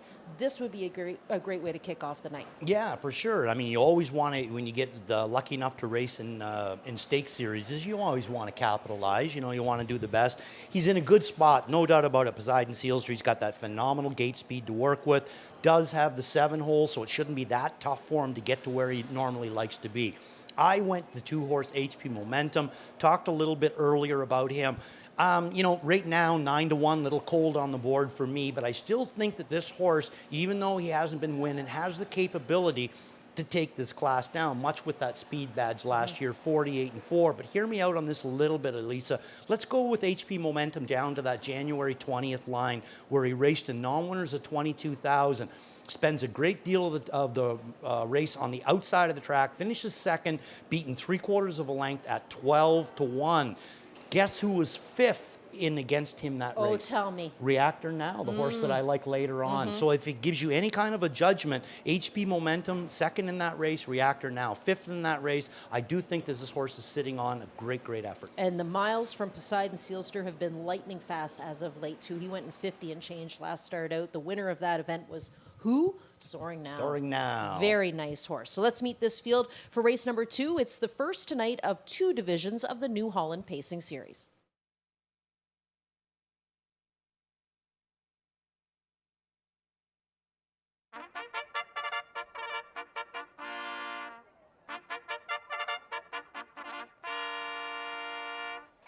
Horses for the first leg of the first division of the New Holland Pacing Series on the track. Number 1 is Armour Sealister. James McDonald aboard for trainer Gabriela Sasso, owned by Jeffrey Hussein and Mart West Racing Stable. Number 2 is HP Momentum. Trevor Henry for trainer Shane Barrington in the Imagine Stable. Number 3 is the Greek Freak. Tyler Jones aboard for trainer Gary Murner. Gino Toscani owns. Number 4, the Longest Yard.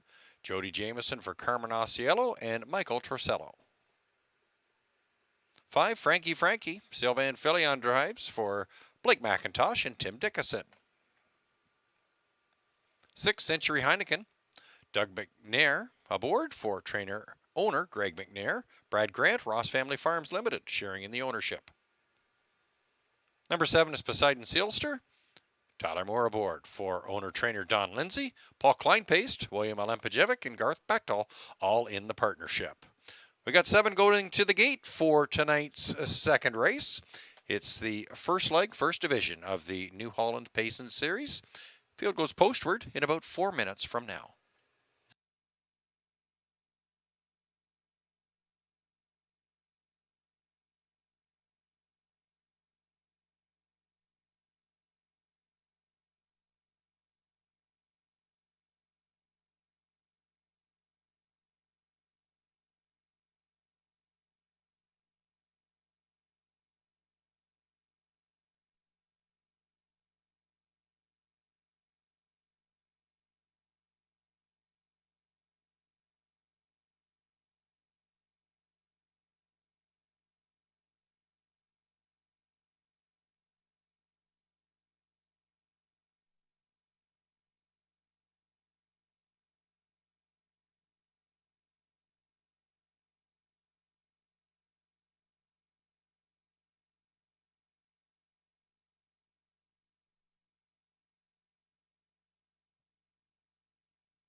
Starter calling the field to the gate for tonight's second race. It's the first leg, first division of the New Holland Pacing Series.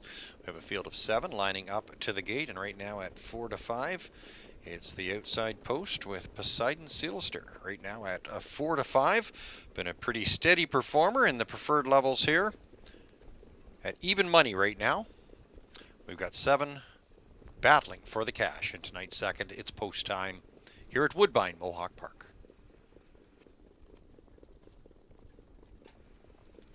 We'll kick off the New Holland Pacing Series.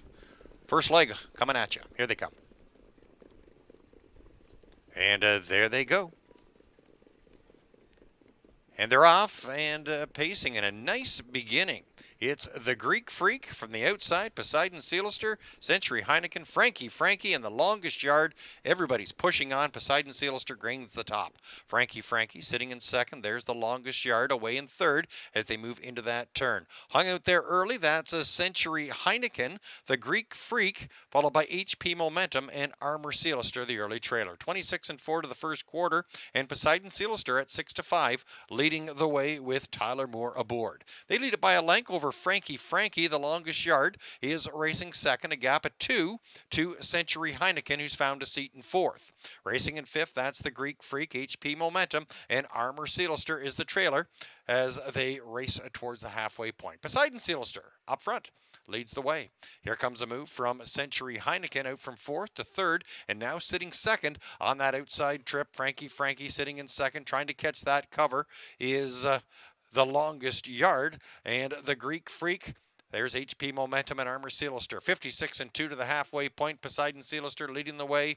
Century Heineken just a half a length off the pace. Racing in third, that's a Frankie. The Greek Freak is second over there in fourth. Racing in fifth, that's HP Momentum, the longest yard, and Armor Sealister, the trailer, as the field comes to the three quarters in 1:23-4.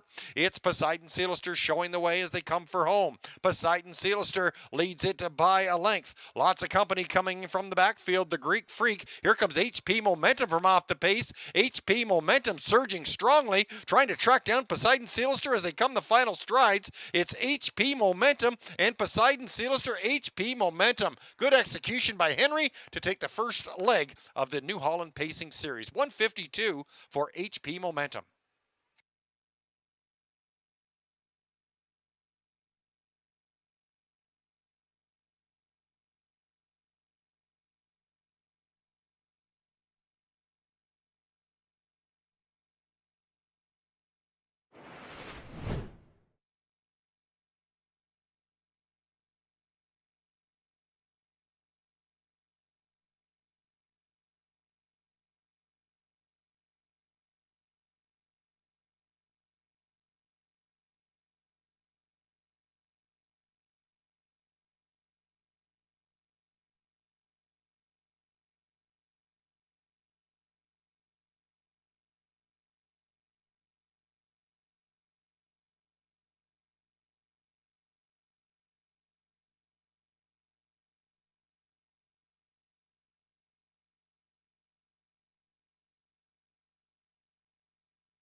Numbers up 2735. 2735.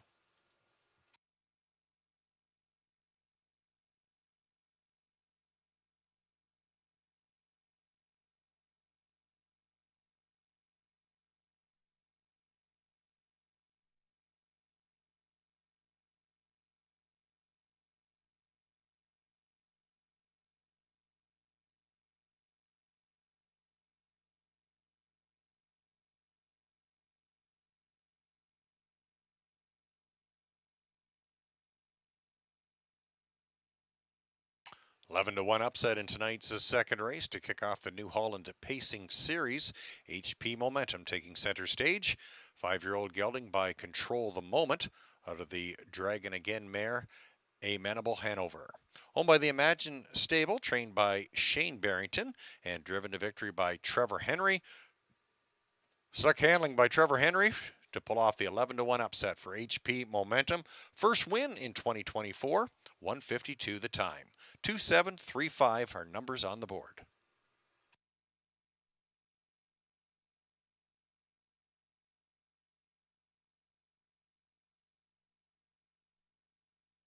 There's your prices: 24.40, 9.20, 5.10.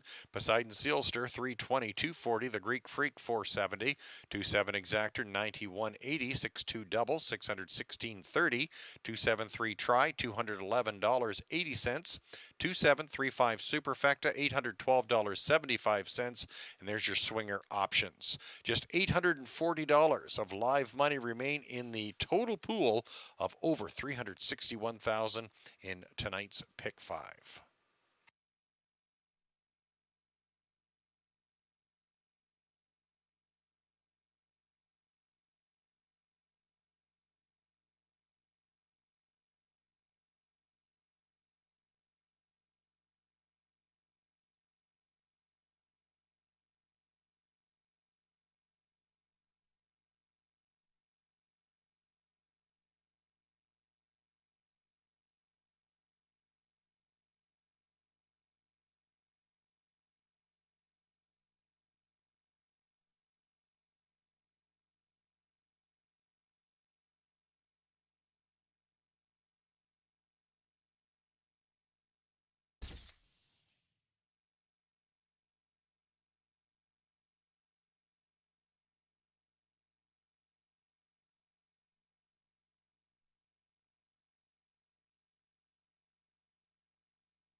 We'll kick off the New Holland Pacing Series. First leg coming at you. Here they come. And there they go. And they're off and pacing in a nice beginning. It's the Greek Freak from the outside, Poseidon Sealster, Century Heineken, Frankie in the longest yard. Everybody's pushing on. Poseidon Sealster gains the top. Frankie sitting in second. There's the longest yard, away in third as they move into that turn. Hung out there early, that's a Century Heineken, the Greek Freak, followed by HP Momentum and Armor Sealster, the early trailer. 26-4 to the first quarter, and Poseidon Sealster at 6-5, leading the way with Tyler Moore aboard. They lead it by a length over Frankie, the longest yard, is racing second, a gap of 2 to Century Heineken, who's found a seat in fourth. Racing in fifth, that's the Greek Freak, HP Momentum, and Armor Sealster is the trailer as they race towards the halfway point. Poseidon Sealster up front leads the way. Here comes a move from Century Heineken out from fourth to third, and now sitting second on that outside trip. Frankie sitting in second, trying to catch that cover is the longest yard, and the Greek Freak. There's HP Momentum and Armor Sealster. 56-2 to the halfway point. Poseidon Sealster leading the way. Century Heineken just a half a length off the pace. Racing in third, that's a Frankie. The Greek Freak is second over there in fourth. Racing in fifth, that's HP Momentum, the longest yard, and Armor Sealster, the trailer, as the field comes to the three quarters in 1:23-4. It's Poseidon Sealster showing the way as they come for home. Poseidon Sealster leads it by a length. Lots of company coming from the backfield. The Greek Freak. Here comes HP Momentum from off the pace. HP Momentum surging strongly, trying to track down Poseidon Sealster as they come the final strides. It's HP Momentum and Poseidon Sealster. HP Momentum. Good execution by Henry to take the first leg of the New Holland Pacing Series. 152 for HP Momentum.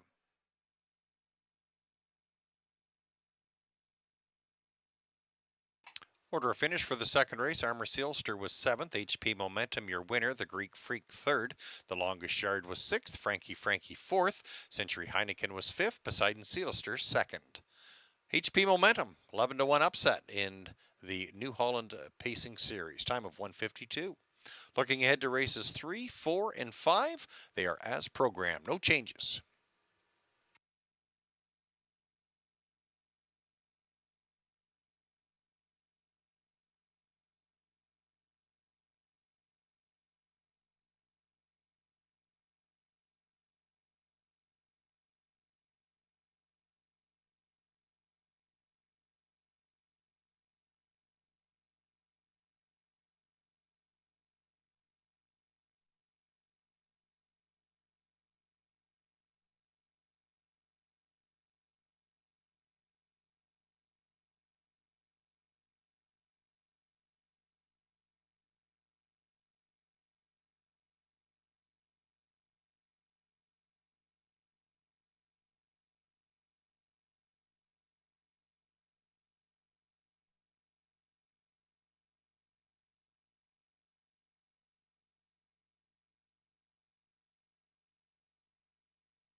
Unbelievable. We had so much money bet into this early pick 5 with the carryover, $361,000. Going into the second race, there was $14,000 in live money. We had a long shot again, upset winner, HP Momentum. You like the horse, you called him. Yeah. So I'll give you that one tonight. Blind squirrel. Yeah, but that was a nice pick. 2440, he returns, and now here we go into race number 3, the third leg, with only $840 Who'd have in thought live money. Who'd have thought it, really? Like, realistically, Randy, if you get a long shot somewhere else in the mix here, could carry over, could right? carry over. Stay tuned. Yes, Sit tight, because there exactly. could be a carryover, which means that it's going to move into the later pick 5, and we've already gone through the later pick 5. Not sure about the conditions-wise, but on the program, the late pick 5 looks gettable. Right, and we did just have our parade marshal in, Joanne Colville, and we were talking to her about the weather out there. It's starting to rain. Oh, you can hear it. Yeah. Yep, starting to rain. Not as bad as it was. No. Oh, Yeah. now it's a little louder. A little louder, Okay, that's yeah. what happens with the tin roof in here. We can hear everything. But also, it's windy, like we said earlier on. So you're going to want to take all this stuff, and here it comes now. Here it comes now. We're going to show you what it looks like actually out there. I was saying it wasn't that bad. It ain't that good, buddy. No, but I don't think it's supposed to keep, like it's supposed to last, no. but it is going to do some damage. And I just like to say out there too, you know, I've had people ask me, you know, do you think that there's a track bias? I would say that the track bias is the front end is collapsing. The horses that are being used early in the mile are starting to collapse down the lane. To me, I've seen 2 horses that were completely covered up every inch of the lane, or every inch of the mile, and both had the most pop in the lane was Nighttime Dancer and HP Momentum. Right, right. And just so you know, I've checked my handy dandy phone, which tells me all about the weather here, and it's telling me that this is expected to stop in about half an hour. Oh, well, that's not so bad then. Okay. That'll be good. Yep, so we just got to get through the next couple of races here. Third race is, once again, the New Holland, and this time you have a field of 6. Overwhelming choice in here is the 3, Powertrain. But the way we've seen this track play tonight, and what you've said already about, you know, speed horses aren't necessarily being able to carry that momentum right to the wire. Powertrain is a horse who's a speed horse tonight. So who do we look at as a horse that could close against Powertrain? Well, I would say to myself, other than the scratch Vet Sick on February the 24th, and he hasn't raced since February the 10th, I think that Which Way to the Beach really has the most ability on the end of his mile, where he's able to actually, you know, go by horses and get the job done. You know, I think that he can race that way, but they're all pretty deep in here. You know, the biggest thing that I find that's tough in here is, yeah, I like Powertrain, and yeah, I like Uncle Shank. I know these horses. I know Which Way to the Beach, but I don't know Blue Hunt that well, or Jill Billy Dynamite, you know. So these are, again, are these going to be, you know, flies in the ointment? Jilly B Dynamite was here. She was racing here before. Yep. So if you remember her from the past, Meg I was Crone on did have her. vacation. I wasn't watching you much. were on like the world's longest vacation. I think so. I think it was like so. you said, oh, I'm only gone for a couple of weeks. And I was like, no, and then another week, and another week, and another week. sure. Right. But again, you know, we look at Powertrain as the logical horse in here, but there's others. Oh, it doesn't look nice out there. Yes, what a way to ruin a good night.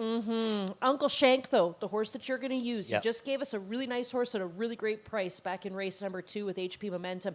Uncle Shank is a horse that I think you might know a little bit too. Yeah, I spend a bit of time in Chantel's barn, you know, here and there, whatever. I was around, you know, a little bit last year too when he was racing as well. He's a really big, solid horse. He actually looks a lot like his dad, Where We Needy, you know, just a big, solid, kind of a rugged kind of a horse. You know, he's one of them horses there that he's got a big set of lungs. He can recover quickly if you use him, and he doesn't seem like he gets very tired either. Takes a lot to get him tired. Now, myself, because he's coming off these 2 qualifiers there, I don't think that James has any intentions whatsoever of racing him in front like he did in that last qualifier. I think he's probably going to go out of there and sit second or third. If he does sit second or third, a couple of times last year, we seen him come through between horses and race amazingly well and win before that way too. So he's a horse that can also race from off the pace. So interesting tonight that we're wearing our Hong Kong shirts, and the first 2 winners were honkers. They were honkers, Right? there's no doubt. And when we say that, we mean, you know, horses that are closing from the back of the bus. 2 closers in the first 2 races. Can Powertrain take this one gate to wire? Or does he change his style up tonight? Well, he can do that too. He can change it up if he wants. A lot of it's going to come down to the elements when they first get out there. I mean, I see the thing is that Louis has a lot of options with Powertrain, because personally, I do not believe that Powertrain needs to go to the front. No. I think that that's what we think Louis is going to do, but it doesn't mean that that's what he has to do. If he doesn't do it, he's got Uncle Shank coming off of a qualifier. So obviously the fitness can't be right at 100%. He's got Which Way to the Beach that hasn't raced since February the 10th.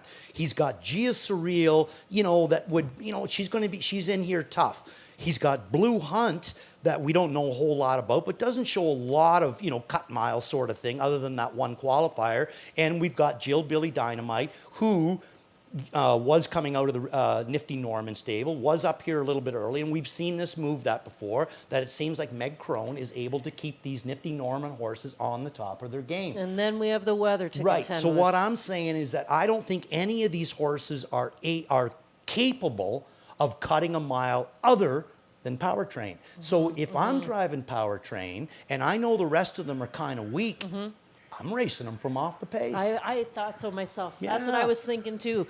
Here's the I mean, thing. even if you're giving up 4 lengths, who cares? Here's the thing. I did just hear our paddock judge say something, but I don't know what he said. I wish I knew. This is when I wish I had a walkie-talkie so I could hear what was going on over there too. But I got a feeling we're going to keep these horses in. Could I for a would little say. bit. I mean, it's ridiculous to send them out It there. looks awful out there right now, and it could blow over. Well, that's the thing around here, that they do have the radar, so they know basically how long it's going to stick around. And if it's moving out in the next 10 minutes, let it move out. Let it go. And then you saw the Harrows out there, right? They're out there with the Screen. maintenance. The screen, sorry. Yeah. You saw them out there, not the Harrows, with the screen out there. So they're obviously trying to get some of this water off the track Well, too, actually, right? yeah, the screen, what the screen does is it brings the water up to the top, but as it's bringing the water up to the top there, it levels the track off, makes it really smooth, and Yes. it packs it down. Okay, so like a roller. The Yeah, water can just run off the track, Gotcha, gotcha. Okay, so watch for the weather. It doesn't sound very good outside. You've seen the pictures that we've shown you. I have a funny feeling the horses are going to stay back in the paddock for a little bit, which gives you more time to make your selections here for race number 3. Again, if you're live in that early pick 5, we got our fingers crossed for you here. There's only $840 in live money as we Now they're progress rolling on. it. There you go. So Yeah. now we're squeezing the water out, right? Yeah, basically what this is normally there's wheels underneath the orange thing back there, the drag. And when he hooks the hydraulic, the cutters, which is the orange part, lift. And now what this is moving on right now is just a roll of wheels. And what he's doing is he's packing it down, the same as the screen. Pack it down, because you want the water to run down off the track. You don't want it staying on the track, and you don't want the track to get brutally muddy and deep. Right. So this basically makes the track hard. The other day when we had that horrible rain, the drivers didn't complain about it. They said the surface was Yes, great. yeah, right? it was the wind that was hurting them. Right, and Yeah. what a way to advertise for New Holland. I mean, they're out there working the track right now. I mean, could they plan this out any better? Way to go, New Holland. Alrighty, guys, we're going to turn things over, maybe get a shot of the paddock as well. We do have some information on a claim to pass along your way for race number 4 on tonight's card. This That could just change. makes race 4 tougher. Exactly. That could change the complexion of this race with the 7-horse Rock and Twist having 1 claim entered. We'll wait to see our horses make their way out onto the track for race number 3. Just have to get through this rainstorm. Hopefully it passes through quickly. Good luck with your selections in the 3rd.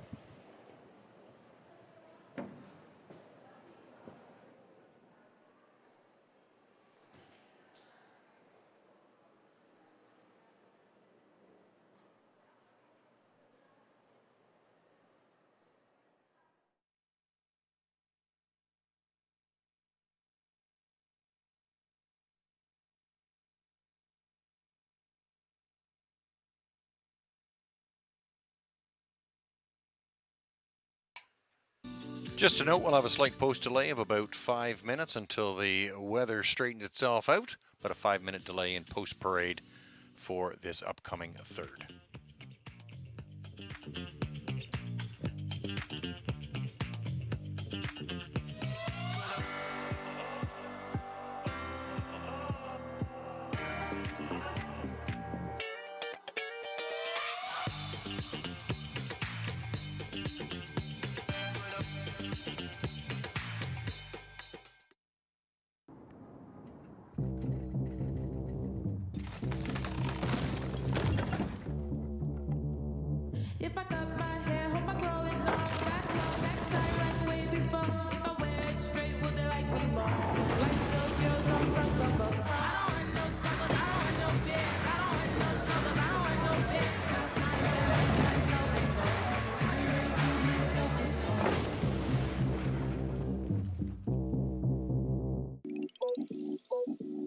New at the LCBO. Delicate and refreshing, Keep Calm is a collection of festive wines that are perfect to share.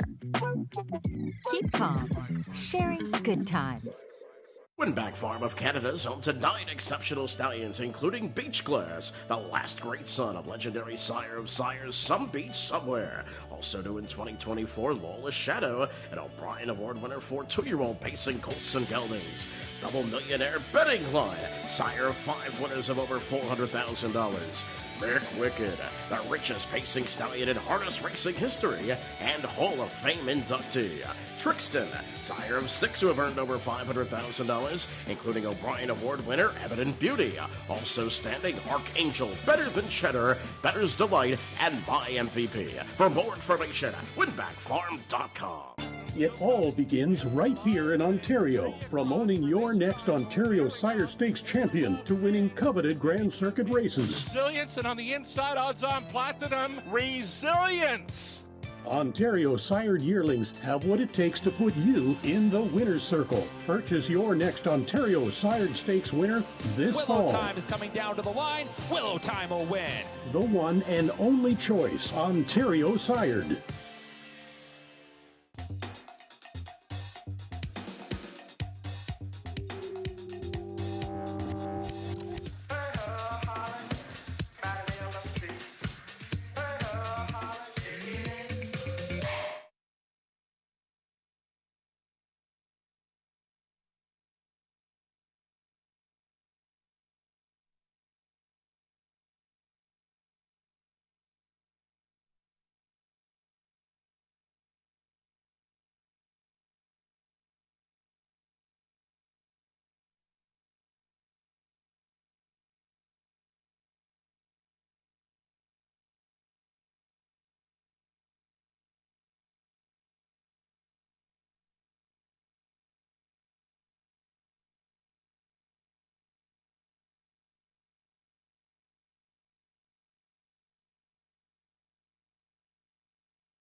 With the weather easing up, the horses are leaving the paddock area now to enter the track for the post parade for race number 3.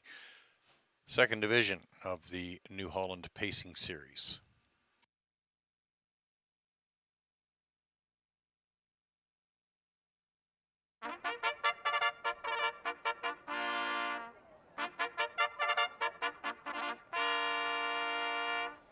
First leg, second division of the New Holland Pacing Series. Field on the track. Number 1 is Uncle Shank. James McDonald for trainer Chantel Mitchell, owned by Kevin Harvey. Number 2 is Which Way to the Beach, Sylvain Fillion driving for trainer Gary Murner and Gino Toscani.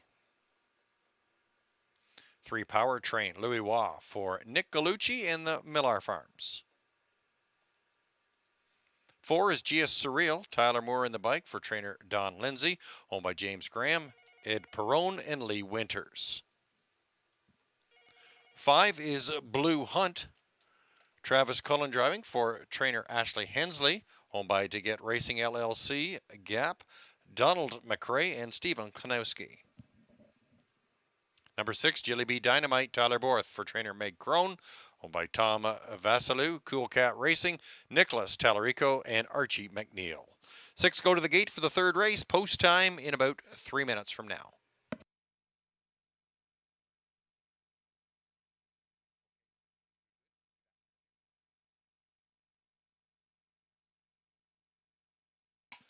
Please note that the track condition has been downgraded to good. We got a good track now here at Mohawk.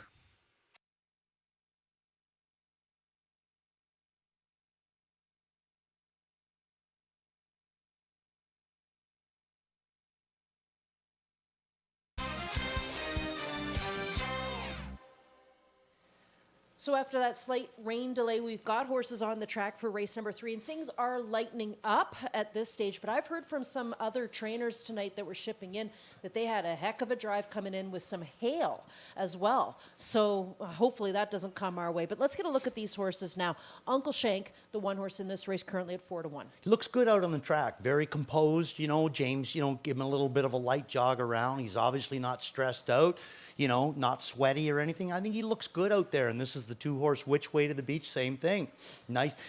Boy, old Mr. Beach there. Nice he's weight, carrying a little bit of weight, isn't he? No kidding. I mean, looks like that time away from the racetrack he spent it with the hay net in front of him. Now, one thing I would point out, that tape that's on his, can we show Which Way to the Beach again? Because that tape that's on his right front foot, that is usually the indication of a quarter crack. Right. Which means that he's going to be hitting a hard track with that foot. I would take special attention to that one. Except that the track's now good. Does that help him a little? It's hard. It's hard. So he's going to be hitting a very hard track with a, there he is, right front with the tape on there. That is usually a quarter crack. He could have maybe jumped on his quarter warming up or something. Maybe that's why, but usually it means that he's got a split there. Okay, so that's important for you guys to see. Very important. All right. Oh, something's going on here, guys. I got a funny feeling we're going back to the paddock at this stage. I'm not 100% sure, but they're going the wrong way at this stage in the game. Right. Well, let's quickly, okay, the 4-horse, Gia Surreal, she's on your camera right now. I think she also looks really good out there, very composed. There's a rainstorm going on right now, so they should be a little bit fractious, but they're not. 5-horse, who's this? Blue Hunt. This is interesting. I haven't seen this one before. Nice looking horse. Long legs, eh? Very long, nice body to her. Definitely looks sharp. Not quite as revved up as, say, Nazaire was, but, not quite mellow like some of the other ones. Yeah, but I'm really impressed by her legs. I mean, those back legs on her, she's built like a deer. Yeah, very. Okay, now we're turning around. That's be interesting to see a big horse like this that's been racing at a half-mile track at Yonkers come to a big track. That's true. She might really appreciate the wider turns, right? Yes. Okay, how about the 6, Jilly Bee Dynamite, 3-1 the price right now? Yeah, looks good out there as well, but I mean, hey, it's by Captain Treacherous, and you know me with that Captain Treacherous thing there. I got a little bit of fangirling going on with the Captain Treacherous sires.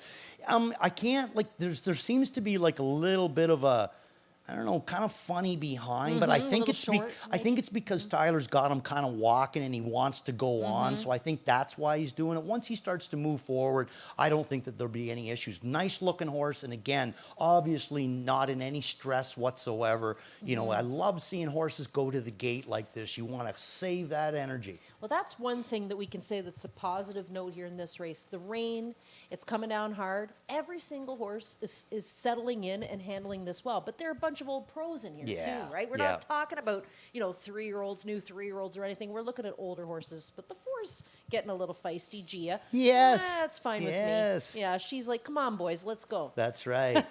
That's right. Okay, so again, I can't tell you at this stage. I wish I knew more. Maybe Evan will know more as to No, like. starting there's gate the just gate. went by. Good. We're good. Okay, so it looks like we're going to probably start to put up that clock pretty soon to give you the countdown, and there it is. That's what we've been waiting for race number 3. So under a minute to go before the 3rd. Hopefully Evan's up there and he's listening to me. Evan, let's talk about what you see out there on the track as far as the surface is concerned. Well, guys, there is a bit of water retention on the track right now, that's for sure. It's still raining pretty hard, just if you look at the lights. But yeah, there is a bit of water retention on the track, so I'm sure it's going to be a factor out there. We do have 6 going to the gate for tonight's 3rd race, first leg, 2nd division of the New Holland Pacing Series. I think we've got a full moon somewhere hidden underneath the clouds. Just a lot of weird things going on here tonight with the weather. It's post time for tonight's 3rd race here at Woodbine Mohawk Park. Gates coming at you for race 3, your New Holland Pacing Series. Here they come.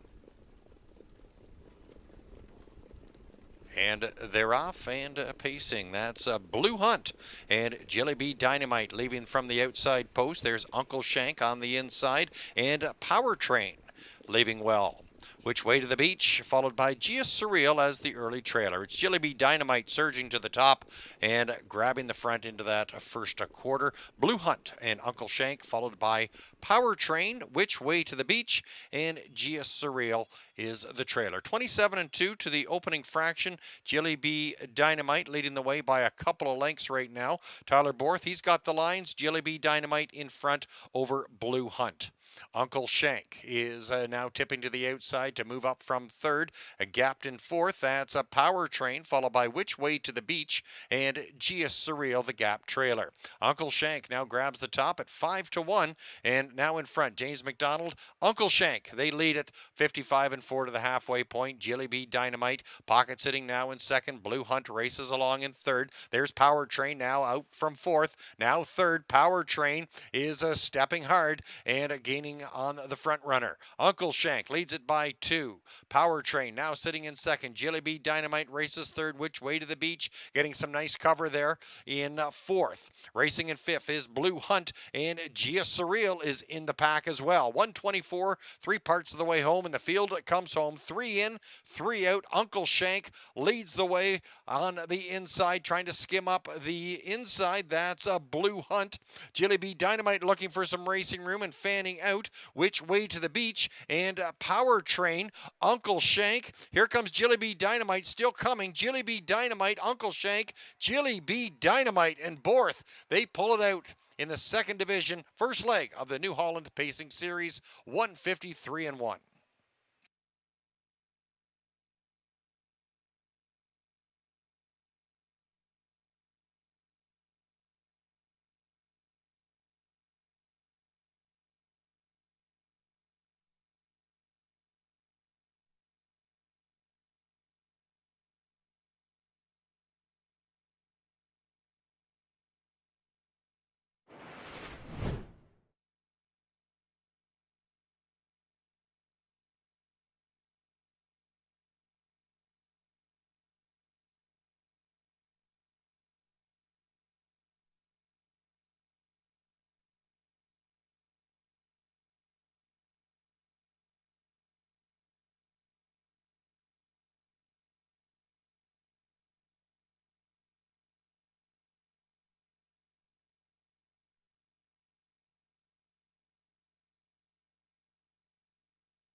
Numbers on the board, 6-2-1-4. And there in the winner's circle is your winner, number 6, Jilly Bee Dynamite. 7-year-old gelding by Captain Treacherous out of the Rock and Roll Heaven mare, Jilly Bee Jitterbug. Owned by Tom Vasilou, Cool Cat Racing Incorporated, Nicholas Tallarico, and Archie McNeil. Meg Crone trains. Tyler Borth captaining the win. Jilly Bee Dynamite taking the second division of the New Holland Pacing Series. And back-to-back wins for Jilly Bee Dynamite. 6-2-1-4. Numbers up.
Here's your prices. Jilly Bee Dynamite, $4.60, $3.10, $2.40. Which Way to the Beach, $5, $3.90. Uncle Shank, $3.50.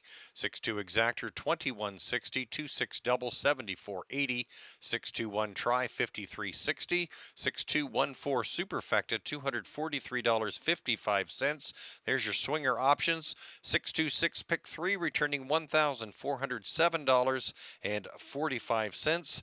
And out of a total Pick 5 pool of over $361,000, there's just $235 remaining in live money.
Gates coming at you for race 3, your New Holland Pacing Series. Here they come. And they're off and pacing. That's Blue Hunt and Jilly Bee Dynamite leaving from the outside post. There's Uncle Shank on the inside and Power Train leaving well. Which Way to the Beach, followed by Gia Surreal as the early trailer. It's Jilly Bee Dynamite surging to the top and grabbing the front into that first quarter. Blue Hunt and Uncle Shank, followed by Power Train, Which Way to the Beach, and Gia Surreal is the trailer. 27-2 to the opening fraction. Jilly Bee Dynamite leading the way by a couple of lengths right now. Tyler Borth, he's got the lines. Jilly Bee Dynamite in front over Blue Hunt. Uncle Shank is now tipping to the outside to move up from third. Gapped in fourth, that's a Power Train, followed by Which Way to the Beach and Gia Surreal, the Gap trailer. Uncle Shank now grabs the top at 5-1, and now in front, James McDonald, Uncle Shank. They lead at 55 and 4 to the halfway point. Jilly Bee Dynamite, pocket sitting now in second. Blue Hunt races along in third. There's Power Train now out from fourth. Now third, Power Train is stepping hard and gaining on the front runner. Uncle Shank leads it by 2. Power Train now sitting in second. Jilly Bee Dynamite races third. Which Way to the Beach, getting some nice cover there in fourth. Racing in fifth is Blue Hunt, and Gia Surreal is in the pack as well. 124, 3 parts of the way home, and the field comes home 3 in, 3 out. Uncle Shank leads the way on the inside, trying to skim up the inside. That's a Blue Hunt. Jilly Bee Dynamite looking for some racing room and fanning out. Which Way to the Beach and Power Train. Uncle Shank. Here comes Jilly Bee Dynamite, still coming. Jilly Bee Dynamite, Uncle Shank, Jilly Bee Dynamite, and Borth. They pull it out in the second division, first leg of the New Holland Pacing Series, 153 and 1.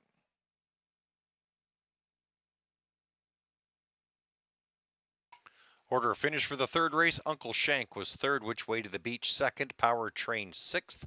Gia Surreal was fourth. Blue Hunt fifth. Jilly Bee Dynamite your winner. Jilly Bee Dynamite taking the second division, first leg of the New Holland Pacing Series in a time of 153 and 1. Looking ahead to race 4, we've got one claim entered on the 7, Rock and Twist. No changes in race 5. Flip to race 6, the 9, Better Be Serious. Adam Murphy Blind on the left.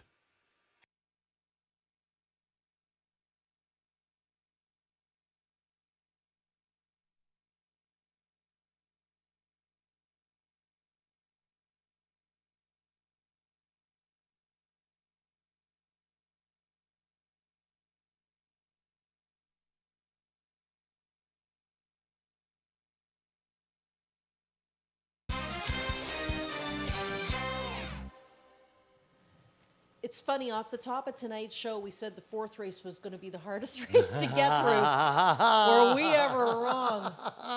Wow. Yeah, I say. mean, long shot in the first, long shot in the second, 6-5 on the horse in the third, but not necessarily the one that a lot of people were using, because now there's only $235 left in the pick 5. So let's see, because this is what we think is the hardest one. Yeah. And now watch, our horse will come in, right? Yeah, It'll exactly, be totally eh? logical for us. I mean, we do not help each other out with our handicapping at all, and we both landed on the same horse here in this race, and that is the 6 Marshall Zukov. And before I turn it over to Randy, I just want to say I had wrote down here, watch the tote board, because last start out, he's cold. He's almost 30-1.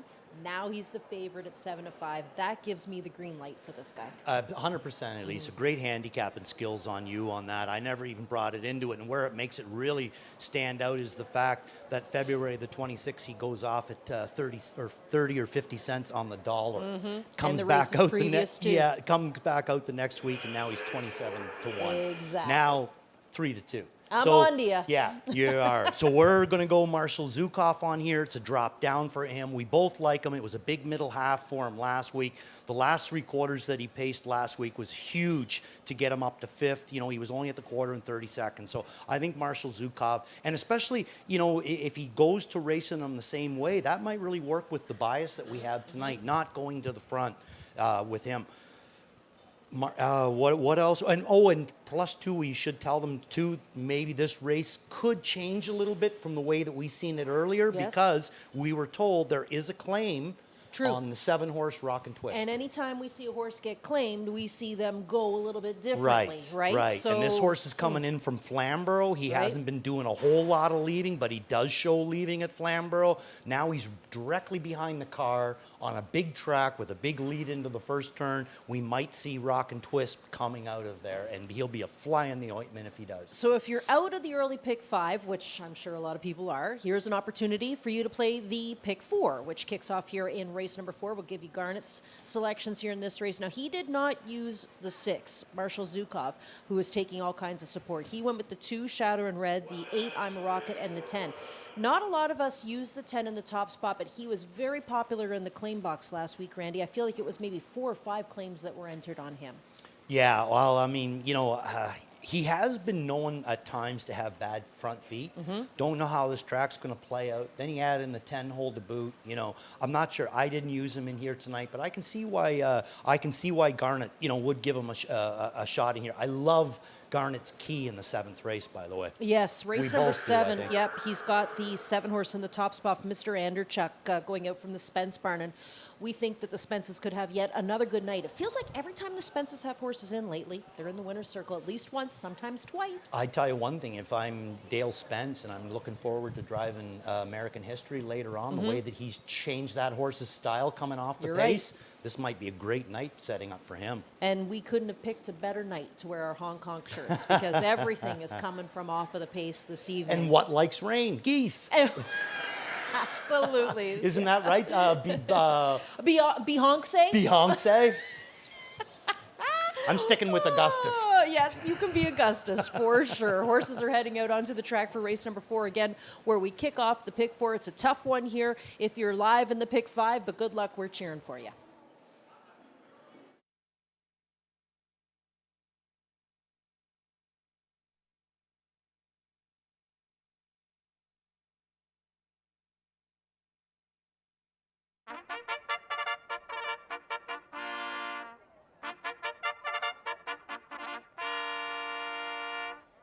Claiming pacers on the track for tonight's 4th race. Number 1 is Domi, Louis Waugh driving for trainer Herb Holland, owner by Costas Diakakouloukas. Number 2, Shadow in Red, Jonathan Drury aboard for Carmen Asiello and Daniel Serafian. 3 is Mock Impact, Jody Jameson gets the trip for trainer Brett Lester and owner Eric Rosine. Number 4, B. Stoney, Tyler Jones for Mark Winnicott and Jamaxpo Racing Stable LLC. 5, Acapulco Sunburn, Sylvain Filion in the bike for trainer Kyle Fellows, John Davidson owns. 6 is Marshall Zukoff, James McDonald aboard for Richard Moreau and Michel Legacy. Got a claim entered on the 7, Rock and Twist, Brett McDonald aboard for Richard Moreau and the stable, CSL, and a numbered company, Quebec Incorporated. 8, I Am a Rocket, Trevor Henry for trainer Shane Barrington and the Imagine stable. 9 is Instantaneous, Tyler Borth for trainer Vic Putty and Limco Incorporated. 10, St. Lads Beat It, Doug McDare for Kyle Fellows, owned by the connections of Patrick Dillon, Patty Hoskin, and Steve McGill. 10 go to the gate for tonight's 4th race. They'll go postward in less than 3 minutes.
The starter is called the field to the gate for tonight's fourth race here at Woodbine Mohawk Park. We have a field of 10 claiming pacers.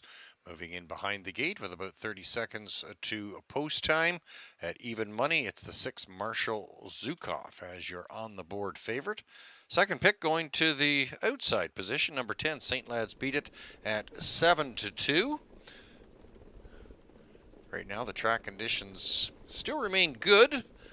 The water retention has certainly soaked in on the track, and the wind has dropped significantly as well. We'll see if that makes a difference in the outcome.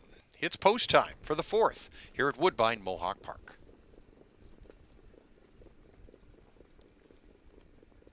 Gates coming at you for race 4. Claiming pacers, picking up speed. Here they come.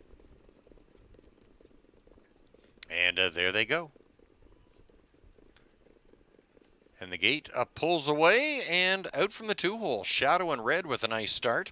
Rock and Twist getting away sharply. There's Marshall Zukov and Mock Impact.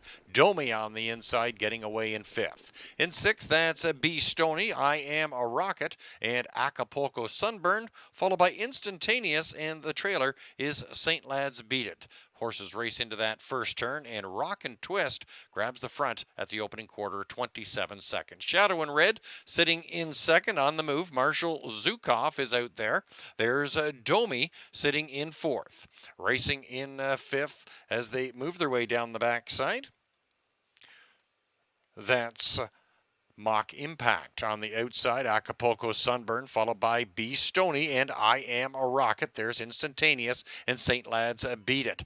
Rock and Twist is still being hung out there. Shadow and Red is playing it tough as they go by the half. Lightning Quick, 54-3. It's Shadow and Red with the advantage on that inside track. Rock and Twist is sitting in second and not gaining any ground there now in the front runner. Marshall Zukov with cover racing in 3rd. Here comes Acapulco Sunburn, now up there with second over cover, racing in 4th. 5th sees Domi, and there's I Am a Rocket, followed by Mock Impact. Instantaneous tips out 3 wide, 123-2 to the 3/4. B. Stoney looking for racing room from behind the wall. Field comes home, and it's Shadow and Red at 18-1, leading the way. Rock and Twist is now into some very heavy traffic trouble. Marshall Zukov has found a seam. Marshall Zukov trying to come from between. Here comes Mock Impact, or rather, Mock Impact there on the outside, far outside. He's Instantaneous right down to the wire. Marshall Zukov, and on the inside, that's Mock Impact. Mock Impact nosing out the favorite, Marshall Zukov, in 153-1.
Bombs away at 46-1. Mock Impact. Numbers on the board are 3, 6, 9, 10.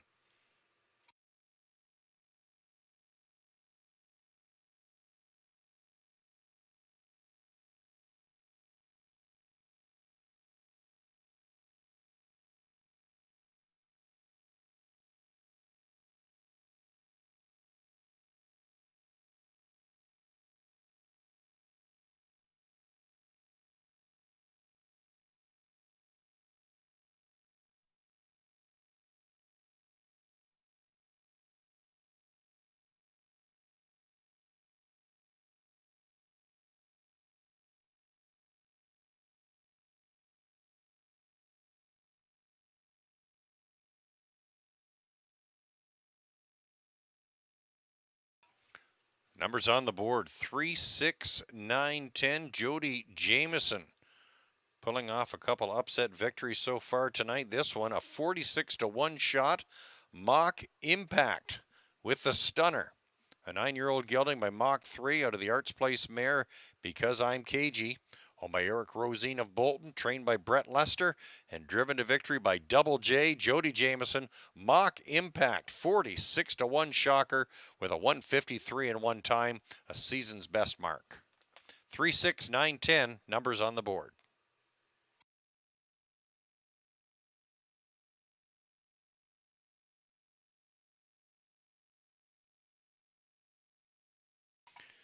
Mock Impact returning 95.20, 22.60, 10.40.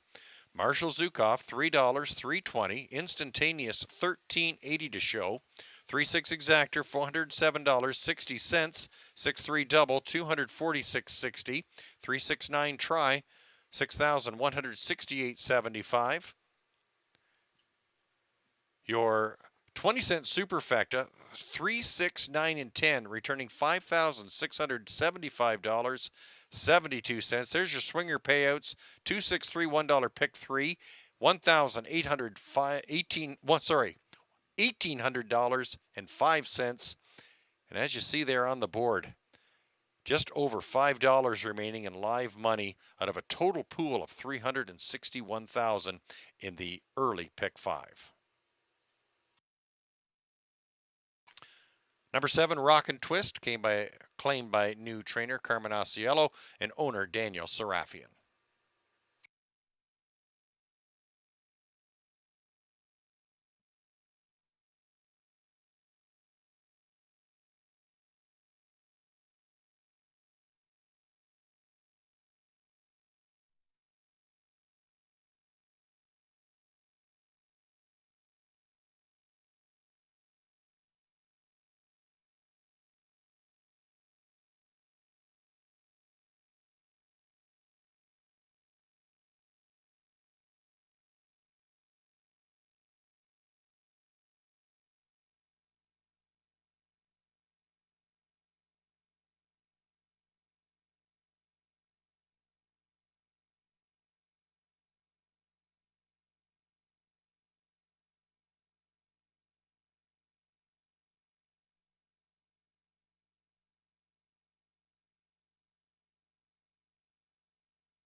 And there they go.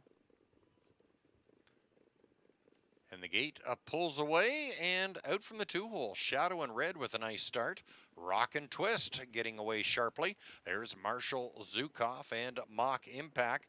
Domi on the inside getting away in 5th. In 6th, that's B. Stoney, I Am a Rocket, and Acapulco Sunburn, followed by Instantaneous, and the trailer is St. Lad's Beat It. Horses race into that first turn, and Rock and Twist grabs the front at the opening quarter, 27 seconds. Shadow and Red sitting in 2nd on the move. Marshall Zukov is out there.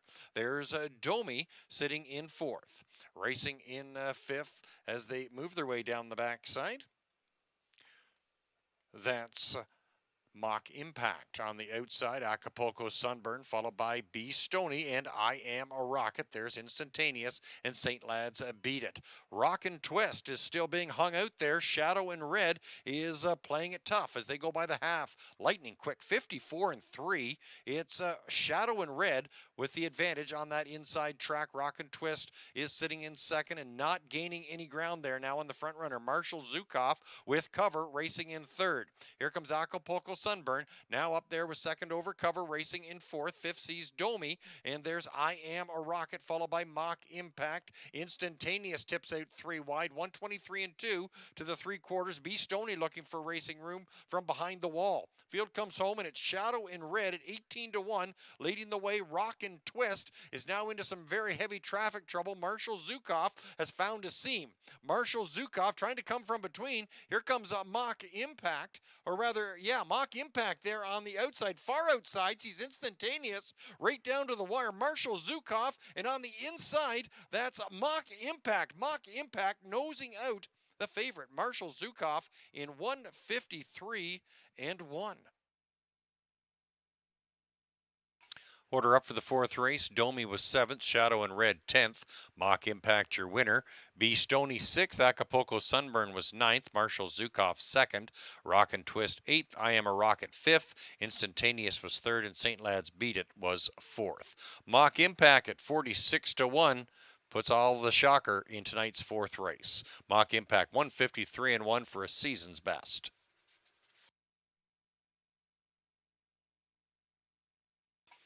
Looking ahead to race 5, there's no changes in the 6th race. Number 9, Better Be Serious, had a Murphy blind on the left. And in race number 7, the 5, Logan Behold, bridle change of Can't See Back to a blind bridle.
So with 2 minutes to go before race number 5, we've got plenty to talk about. There's only $5.11 left in the early pick 5. So that tells you it's basically all 20 centers.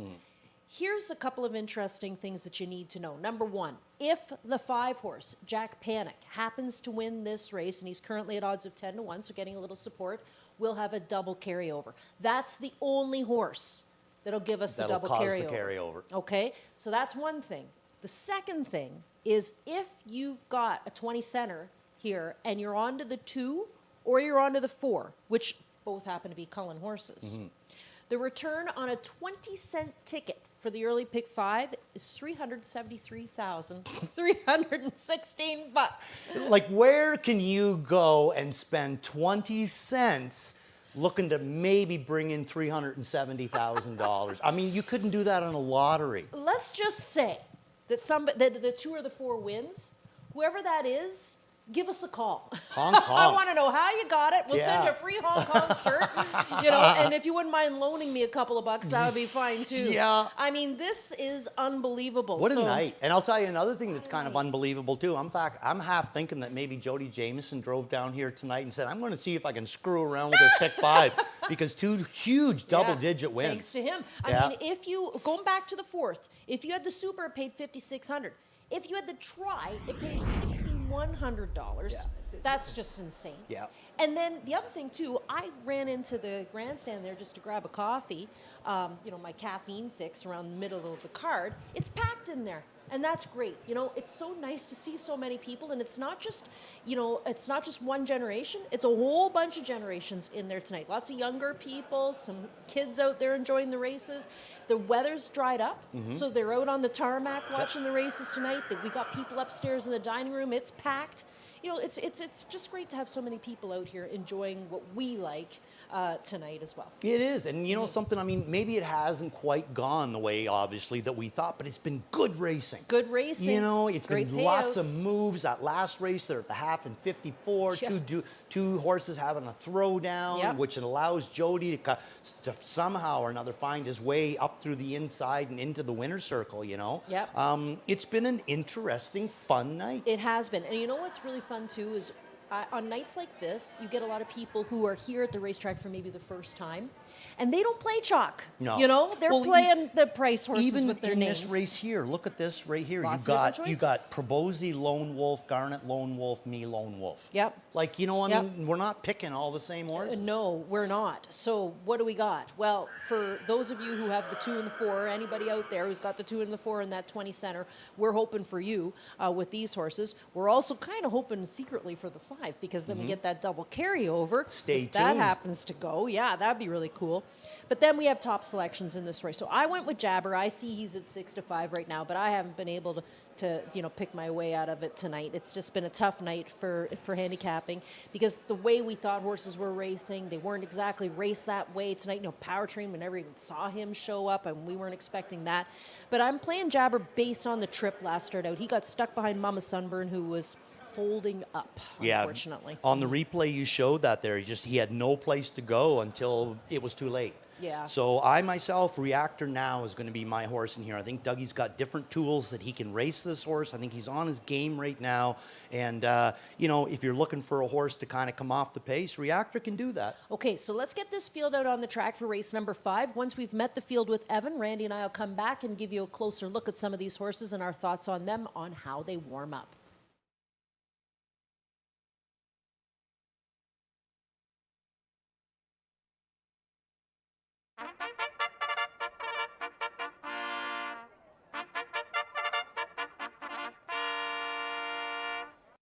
Field on the track for the final leg of the early pick 5. Number 1, Mr. Ibiza, Sylvain Filion for Richard Moreau and owner Brad Grant. 2, Let's Tie One On, Ed Hensley driving for trainer Jody Cullen, owned by Paul Sanders and Travis Cullen. 3 Points North, James McDonald for Carmen Asiello, owned by Jim and David Winsky. 4 is Code Cracker, Travis Cullen for trainer Jody Cullen and the A1 stable. 5, Jack Panic, Jonathan Drury for Carmen Asiello and Daniel Serafian. Number 6, Reactor Now, Doug McNair aboard for trainer Richard Moreau and owner Brad Grant. 7 is Jabberwocky, Louis Waugh for owner trainer Rick Ziron, James Walker, John Donato, and Earn It to Burn It stable sharing in the ownership. 8, Living the Beach Life, Tyler Borth for trainer Vic Putty, owned by Gordon McDonald, Christopher Boland, and Limco Incorporated. 8 go to the gate for tonight's 5th race. Field goes postward in under 3 minutes.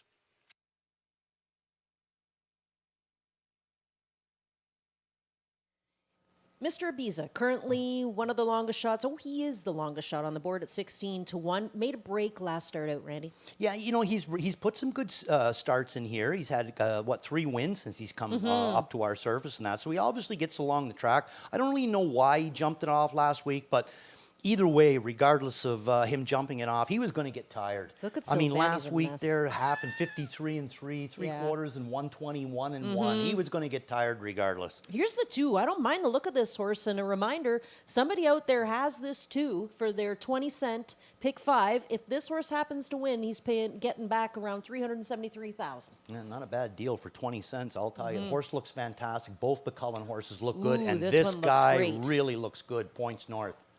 I agree with you. Moving up slightly, but in off of a win, and he was supposed to win that race last week. Yeah, and I mean, this class to him, whether it's a move up or not, he's easily bested better horses than this in his life. And I'm just a big believer in back class. And they dropped him in, right, last Yeah. week, so that, got him a nice win, a confidence booster. Here's the 4. This is Code Cracker. This is the other horse.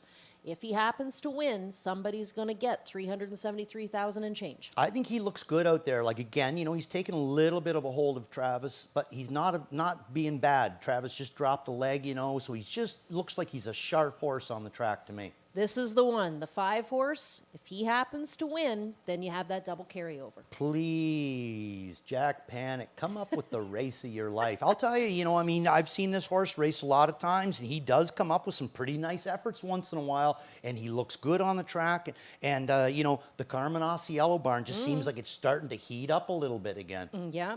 The people who have the 2 and the 4 aren't happy with you if you're cheering on the 5. Probably, but I'm looking out for Randy. That's right. 6 is Reactor Now. This is the horse you like the best. I do. I think he looks good in here tonight. I know that's a tough ask for him, but I do think that the horse looks good in here tonight. I want to see Jabber. I love this horse. He's one of the ones that I'll add to my list.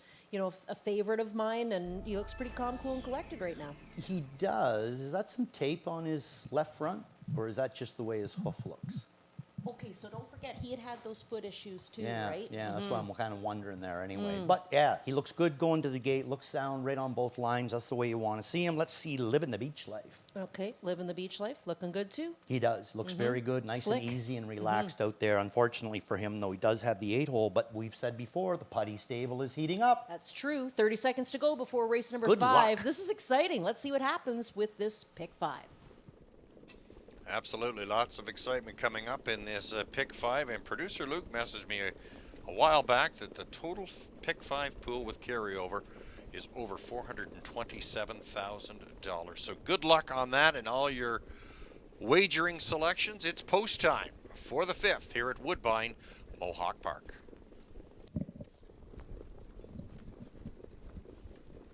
Gates coming at you for race 5. Here they come. And there they go. And they're off sharply out of the 2-hole. That's a Let's Tie One On. And Code Cracker down the middle. Reactor Now, followed by Jabberwocky. It's Code Cracker, Reactor Now, Jabberwocky in a 3-wide battle. Let's Tie One On, followed by Points North. And Jack Panic is away in 6th. Racing in 7th through that turn, that's Mr. Ibiza. And Living the Beach Life, the early trailer, a 27-second first fraction. Jabberwocky still being hung out there, now grabs the advantage. Jabberwocky now in front, Reactor Now sitting in 2nd. Code Cracker races in 3rd. Let's Tie One On, single file in 4th. And 5th is Points North. Jack Panic, gapped is Mr. Ibiza, and Living the Beach Life can see them all. Jabberwocky still has the front at 8-5. Jabberwocky and Louis Wah, they lead the way as the field approaches the halfway point, 55-4.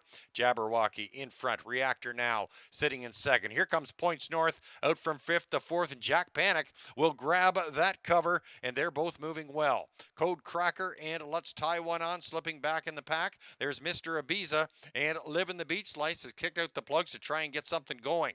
Jabberwocky through that far turn towards the 3/4. Points North. Jack Panic looking to provide some upset dramatics here as the field goes by the 3/4 in 1:23-4. Jabberwocky on the inside. There's Points North. Jack Panic out 3 wide. Reactor Now trying to slide up the inside. Jack Panic still's got something to say. There's Jabberwocky holding off the advantage. Jabberwocky and Points North, followed by Jack Panic. The inside sees Reactor Now. Final strides, and it's Jabberwocky holding them off. Jabberwocky in front, 151-3 for the final leg of the early pick 5.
Numbers on the board, 7356, unofficial, 7356.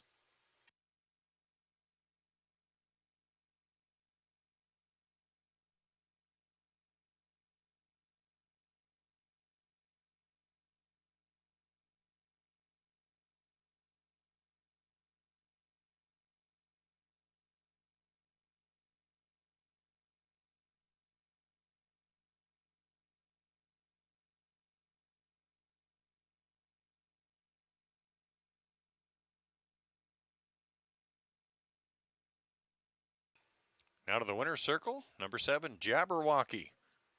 Winning tonight's 5th race, 5-year-old gelding by He's Watching out of the Arts Place mare, Art Sale. Owned by Rick Zeron Stables, James Walker, John Donato, and Earn It to Burn Stable. Rick Zeron, your winning trainer with Louis-Philippe Roy, captioning the winning drive. Jabberwocky, 151-3, first win in 6 tries in 2024. Numbers are up, 7356.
Prices up, Jabberwocky $5.50, $3 $2.50.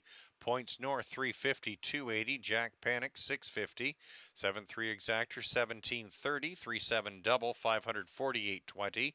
7-3-5 Try $112.95. 7-3-5-6 Super $457.20. There's your swinger payouts. Your $1 pick 3 combination of 6, 3, and 7, $707.95. And wait for it. Here's your $1 pick 5. 6, 2, 6, 3, and 7. $1 ticket returning $240,849.20.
Race 5. Here they come. And there they go. And they're off sharply out of the 2-hole. That's a Let's Tie One On. And Code Cracker down the middle. Reactor now, followed by Jabberwocky. It's Code Cracker Reactor now, Jabberwocky in a 3-wide battle. Let's Tie One On, followed by Points North, and Jack Panic is away in 6th. Racing in 7th through that turn, that's Mr. Ibiza. And Living the Beach Life, the early trailer, a 27-second first fraction. Jabberwocky still being hung out there, now grabs the advantage. Jabberwocky now in front, Reactor now sitting in 2nd. Code Cracker races in 3rd. Let's Tie One On, single file in 4th, and 5th is Points North. Jack Panic, gapped is Mr. Ibiza, and Living the Beach Life can see them all. Jabberwocky still has the front at 8-5. Jabberwocky and Louis Wah, they lead the way as the field approaches the halfway point, 55-4.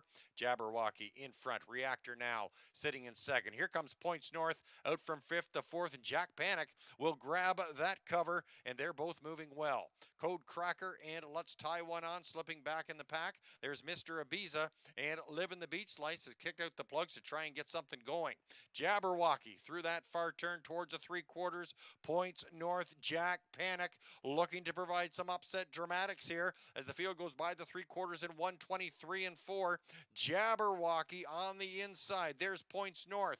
Jack Panic out 3 wide. Reactor now trying to slide up the inside. Jack Panic still's got something to say.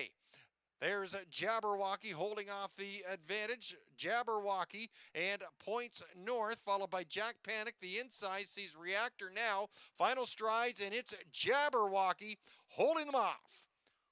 Jabberwocky in front, 151-3 for the final leg of the early pick 5. Order up for the 5th race. Mr. Ibiza was 8th. Let's Tie One On 6th. Points North 2nd. Code Cracker was 5th. Jack Panic 3rd. Reactor now was 4th. Jabberwocky your winner. And Living the Beach Life was 7th. Jabberwocky 151-3. First win of the season. Looking ahead to race number 6, start of the late pick 5. Number 9, Better Be Serious. Adam Murphy blind on the left. In race 7, the 5, Logan Behold. Bridle change of Can't See Back to a blind bridle. And race 8 is clear.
So with 4 minutes to go before race number 6, now we're into the back half. Unfortunately, we don't have that double carryover, but we were all kind of cheering for Jack Panic. We were close. I mean, I'll tell you. Everybody was yelling for that guy. Ends up with a really good third place finish.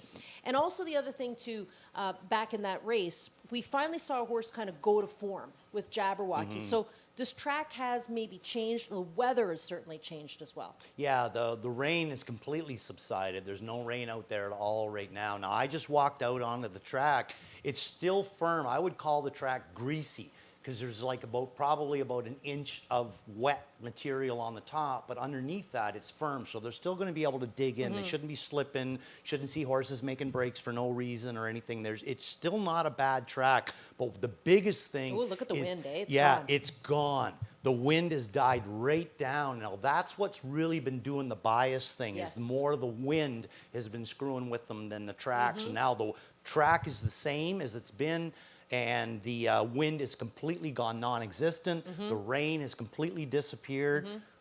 I would really, maybe throw the bias that you've been seeing out. I think that's where Elisa's going on this. That the fifth race, it started to kind of, the elements started to kind of die down a little bit then, and we seen finally a horse go to form, go the way we thought he'd race and last. Right. So now we might start to see more formful races. Exactly, because the next race, All Bets on Tex, likes the front end Yeah. as well. Yeah. So, hey, if you got that pick 5, you got it for a buck. Congratulations. Good for you. You got it for a buck, you almost got $250,000, right?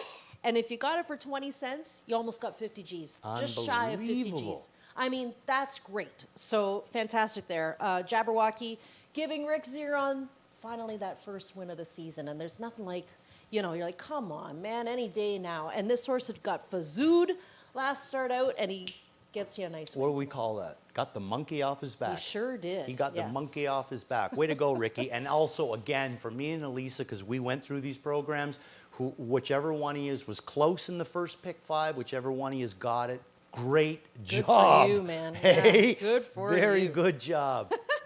All right, well, let's see if we can help you out with the late pick 5, because on the show tonight, when we Yeah. were talking on the pregame show, we said the early pick 5 is a tough one.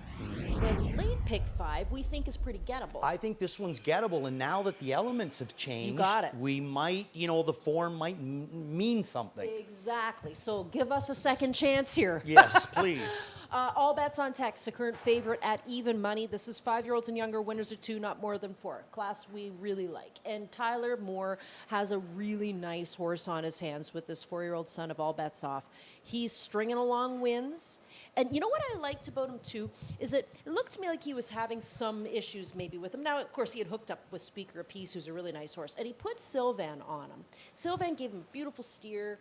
Horse wins for fun. And then Tyler gets back on, wins with him at Western Fair, so he's a versatile horse. He likes the smaller track, too. And then comes back here to Woodbine, and he wins with him again. Yeah. So he's a confident horse.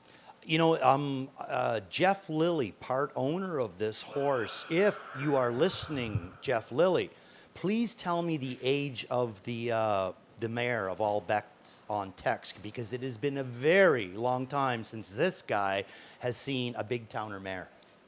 This is something going back into the 80s. I'm sure he will send us a message over so shortly. I would love to know the age of the mother of All Bets on Tex. So let's talk a little bit about All Bets on Tex. Elisa's giving you her thoughts on it. I completely agree with everything that she said. I think that he's a horse that's on his form. I think that Tyler knows him well. He bookended it last week, 27-2, 27-3 on the end of it. Overall mile of 52-1. Has the rail here tonight. I really do think that he kind of stands out in this field. Can I say, too, hello to Mrs. Lilly? Yes. Because she's a big fan. Yes. Nothing better than that. So, we love that. She never misses a race when Tex is on. So we understand that. We This do. is a nice horse. He is. Okay, so we'll give you a look at the pick 5 here quickly from Mike Probosi and see if we kind of agree, right? Let's just fly through him a little bit. Nice key. So key there, great.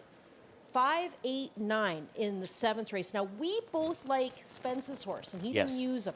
No. So we'll argue that one and say we like the 7 horse in there. 8th race, he's gone 2 and 7 American history. We agree on the 2. We like the 2. I'm going to try and beat him with the 8. I'm not sure about Stone Carver yet. 9th race, 2, 6, 7 is what he's doing. I would say we're somewhere with him, but I kind of like order 1 to go. Yeah, I'm on the 6. You're on the 8. On the 8, yeah. And then the 10th race, I got Cheddar up on top. You've got Super Freak. Super Freak, right? Second start Lasix. He's a with super that. freak. Super freak. He's super freaky. Oh my gosh. Can't touch I'm that. so happy you're back. Me too. Race number 6 heading out to the track now. This is where we kick off the late pick 5. Good luck.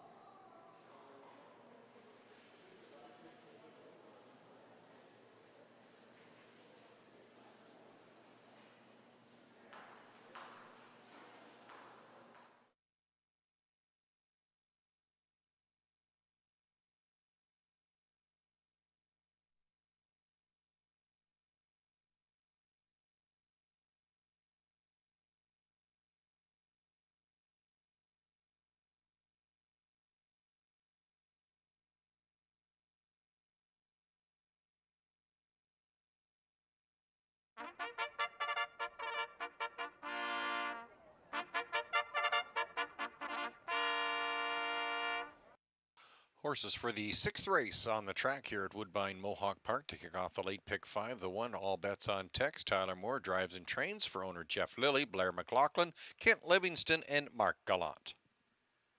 2, Southwind Sambuca. Tyler Borth aboard for trainer Vic Putty, owned by Gordon McDonald and Christopher Boland. 3, Call Me Yet. Doug McNair for Katerina Bosniak and JJ's Stable. 4, Odds on Kickoff. Austin Sorey for trainer Bruce McDonald in the Mardon Stables. Number 5 is Cold Creek Guerrero. James McDonald for trainer Braden Ribeling and Cold Creek Standardbred Stable. 6 is High Voltage Deo. Louis Waugh for trainer Marty Fine, home by Highland Thoroughbred Farm, Amanda Fine, and Marty Fine. 7, Back to the Future. Travis Cullen for owner-trainer Alan Fair, Elizabeth Fair sharing in the ownership. 8 is Captain Carlos. Jody Jameson aboard for trainer Blake McIntosh and Tim Dickinson. 9, Better Be Serious. Trevor Henry for trainer James Dean, owned by the Sirius 8 stable. 10 is Brookdale Johnny. Sylvain Filion for Ben Hollingsworth, Doug Sr., and Doug Jr. Polly Own. 10 go to the gate for tonight's 6th race. We'll kick off the late pick 5 in less than 3 minutes.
Starter is called the field to the gate for tonight's sixth race. We have a field of 10 lining up. Taking the majority of money is the rail horse, number 1. All bets on Tex right now at 3 to 5. Couple at 5 to 1, namely the 2 and the 8. It's post time for race 6 to kick off the late pick 5 here at Woodbine Mohawk Park.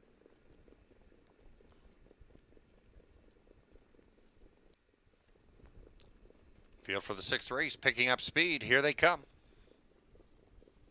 And there they go. And they're off and pacing. It's High Voltage Deo and Odds on Kickoff, both leaving the gate sharply. From the outside, Captain Carlos, nice beginning. All bets on Tex, getting away in 4th. In 5th, that's Brookdale Johnny, Southwind Zambuca, followed by Call Me It.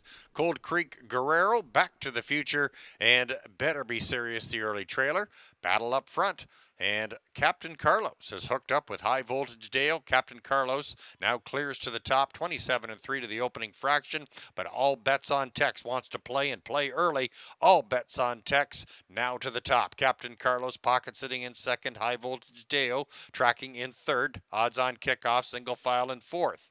Southwind Sambuca races along in 5th. Brookdale Johnny is 6th.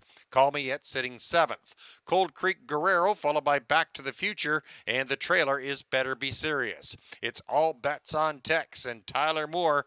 They lead the way towards the halfway point. Captain Carlos still sits in the pocket in 2nd. High Voltage Deal racing in 3rd. Here comes Southwind Zambuca out from 5th and moving towards the top. Grabbing that cover is Brookdale Johnny, and tipping to the outer flow, that's Call Me It. 55-3 is your halfway point, and All Bets on Tex at even money still calling the shots. All Bets on Tex. Captain Carlos not flushed out yet. Southwind Zambuca looking dangerous, and the field comes off the turn in a 124 to the 3/4, and there comes Captain Carlos to try and take in All Bets on Tex. All Bets on Tex digs in. Captain Carlos. There's High Voltage Deal on the inside. The outside sees Southwind Zambuca. All Bets on Tex looking for 4 in a row, but there's company coming down to the wire. Captain Carlos from between High Voltage Deal, but All Bets on Tex does the damage. 151 and 4 between Captain Carlos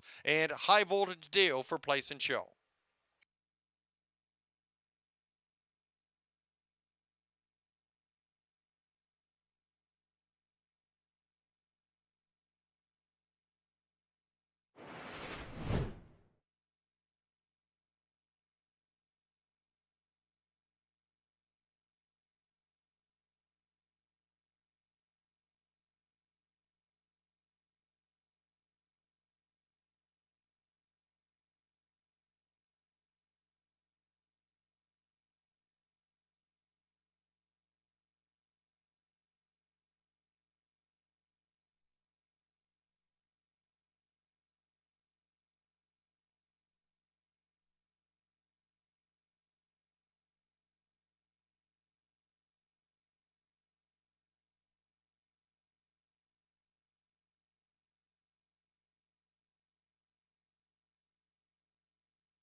Unofficial results 1862.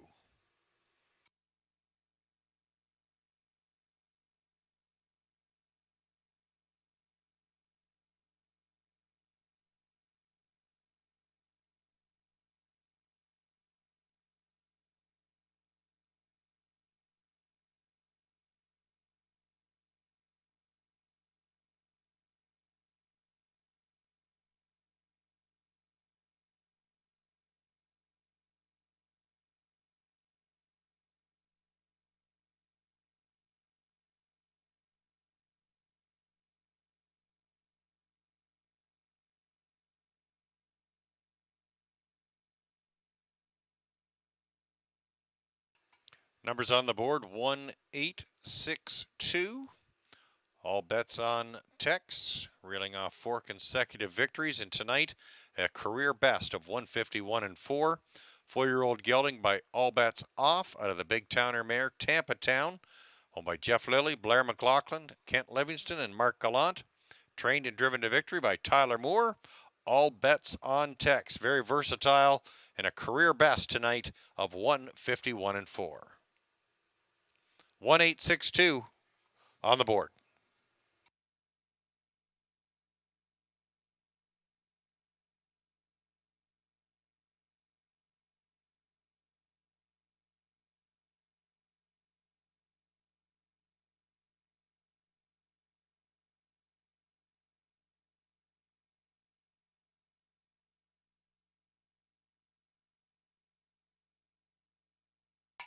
Prices up, all bets on Tex, 420, 280, 210. Captain Carlos, 430, $3. High Voltage Deo, 350. 1-8 Exactor, 1470. 7-1 Double, 1160. 1-8-6 Try, 2245. 1-8-6-2 Super, 7105. There's your swinger payouts, your 3-7-1 Pick 3, returning $951.70.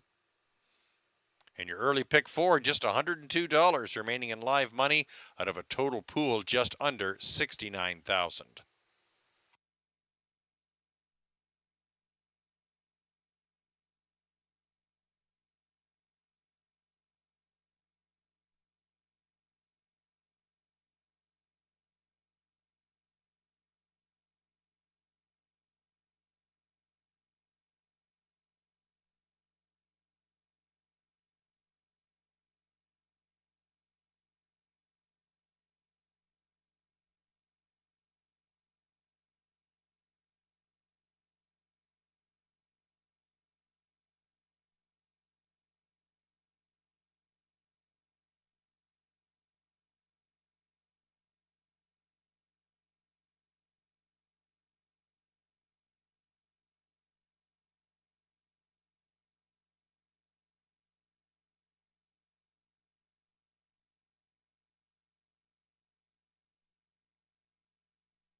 Field for the 6th race, picking up speed. Here they come.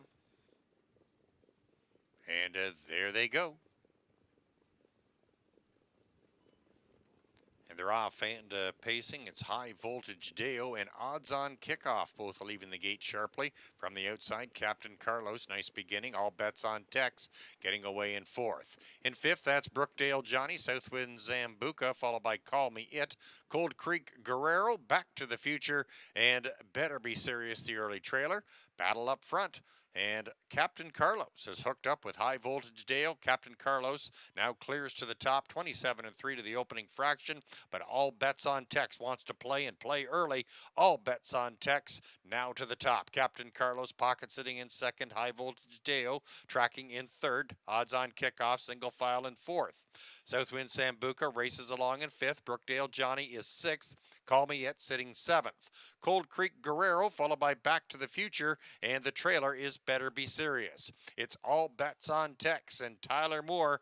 They lead the way towards the halfway point. Captain Carlos still sits in the pocket in 2nd. High Voltage Deal racing in 3rd. Here comes Southwind Zambuca out from 5th and moving towards the top. Grabbing that cover is Brookdale Johnny, and tipping to the outer flow, that's Call Me It. 55-3 is your halfway point, and All Bets on Tex at even money still calling the shots. All Bets on Tex. Captain Carlos not flushed out yet. Southwind Zambuca looking dangerous, and the field comes off the turn in a 124 to the 3/4, and there comes Captain Carlos to try and take in All bets on Tex. All bets on Tex. Digs in. Captain Carlos. There's High Voltage Dio on the inside. The outside sees Southwind Zambuca. All bets on Tex. Looking for 4 in a row, but there's company coming down to the wire. Captain Carlos from between High Voltage Dio, but all bets on Tex does the damage. 151 and 4 between Captain Carlos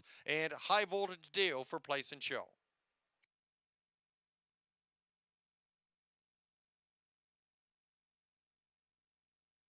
Order up for the 6th race. All bets on Tex. Your winner, Southwind Sambuca, was 4th. Call Me Yet 7th. Odds on Kickoff 10th. Cold Creek Guerrero was 8th. High Voltage Deo 3rd. Back to the Future 9th. Captain Carlos 2nd. Better Be Serious was 5th. And Brookdale Johnny 6th. Your winner, All Bets on Tex, with a new personal best of 151 and 4.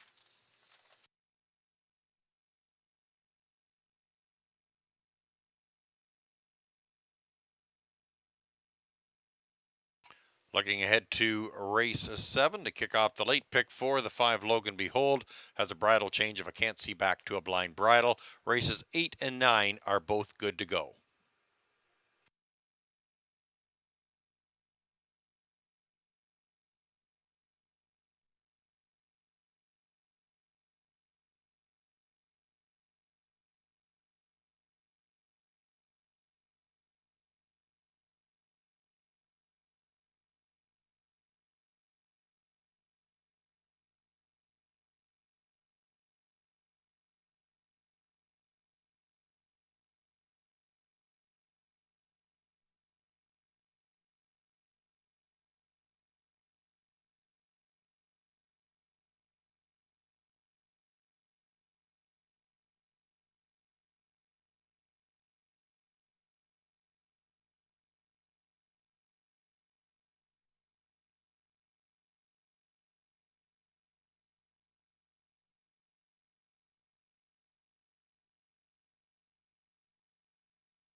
Horses on the track for tonight's 7th race. Number 1 is Steel Cowboy. Tyler Borth for Dominic Gladue in the stable Steel Cowboy.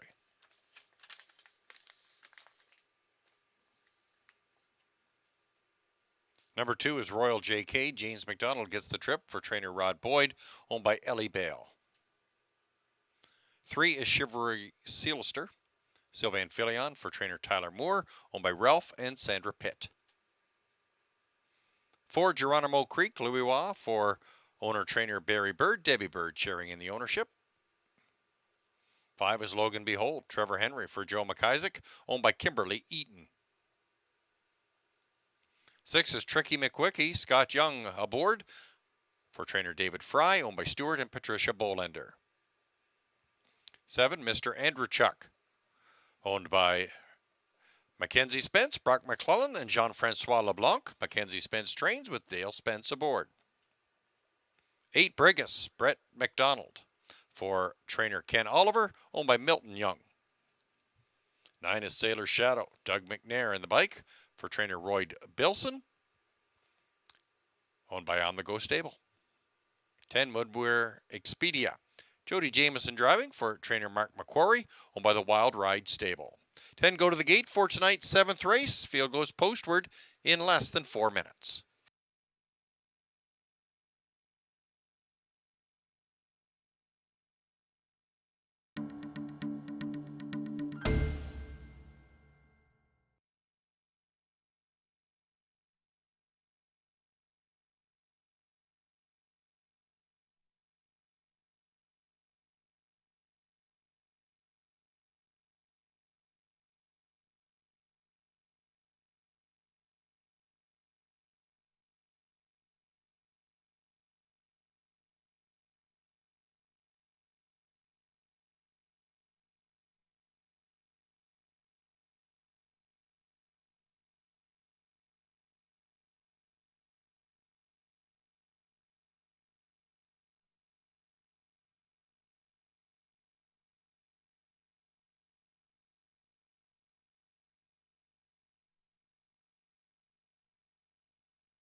Getting ready to go for race number 7. The good news is the late pick 5 had quite a bit of money bet into it, over $68,000. Thanks to all bets on text, there's close to $40,000 continuing on here into the second leg of the late pick 5. And we were kind of kidding about it earlier on tonight, saying that we thought the late pick 5 was easier to get.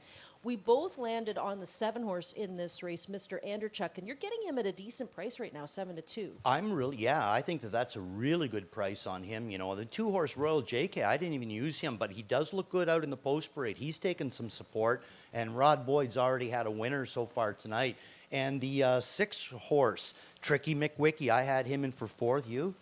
No. Okay, so like he's obviously taken some serious play. Mm-hmm. They're liking him a lot better in here. He has been taking a lot of play in his, in his last 6 starts. 3 times he was the betting favorite, and tonight it looks like he's going to be the betting favorite again. I threw him in for 4th. See, this is the one I was asking you about. Remember when I said, does Tyler have another one? He does. It's the 3, who's currently at 6-1. This horse is getting a little bit of play.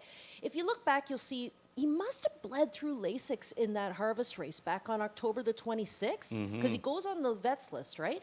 And then he qualifies at Flamborough and he bleeds again. And then, of course, he re-qualifies here and finishes second in behind that Giggity who raced yesterday.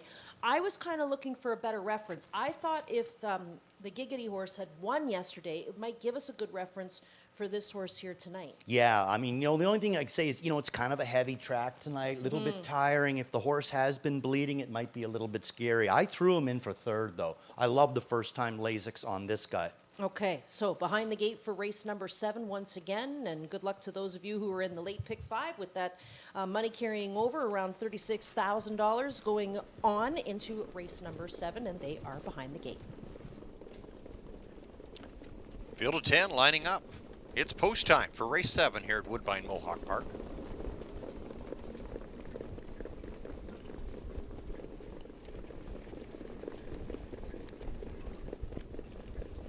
Gate comes down the lane for tonight's 7th race. Here they come. And there they go. And they're off and pacing. Logan Behold and Mr. Andrewchuk take off first. Mr. Andrewchuk will now quickly go to the front. Logan Behold racing in second. Sailor's Shadow is away in third. On the inside, that's Steel Cowboy and Royal JK, followed by Chivalry Sealster and Tricky McWicky. Into that turn they go with Geronimo Creek. Following up, that's Brigus, and the trailer is Woodmere Expedia. Mr. Andrewchuk to the first quarter in 27-2, leads it by about 2.5 over Logan Behold. A couple of lengths further back, and it's Sailor's Shadow. 2 further back, and it's Royal JK. Some troubles there for Steel Cowboy, falling off the pace now as they go by the 3/8. There's Philion with Chivalry Sealister now in the top 5. Tricky McWicky is advancing there from 6, Geronimo Creek, followed by Brigus and Woodmere Expedia. The trailer halfway point reached in 57-3. 30-1 at last quarter. Mr. Andrewchuk still in front by about 2.5 over Logan Behold, advancing. Here comes Royal JK, now first up and now third. Second over cover there for Chivalry Sealister. Sailor's Shadow slipping to 5th and 6th. That's Tricky McWicky and Geronimo Creek and Brigus further back. That's Woodmere Expedia as they come around to the 3/4, and they're there in a time of 1:26-1. Mr. Andrewchuk cutting out all the fractions, leading it as they come for home. Royal JK advancing on the outside, looking for racing room. That's Logan Behold will try and slide up the cones. Logan Behold, Mr. Andrewchuk seems to be reeled in from the outside. Here's Tricky McWicky. Tricky McWicky from between Mr. Andrewchuk on the inside. Logan Behold and Tricky McWicky. Tricky McWicky and Younger, they get her done. Second was Logan Behold. Looks like Mr. Andrewchuk, the show spot, 155.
Numbers up 6, 5, 7, 9, unofficial.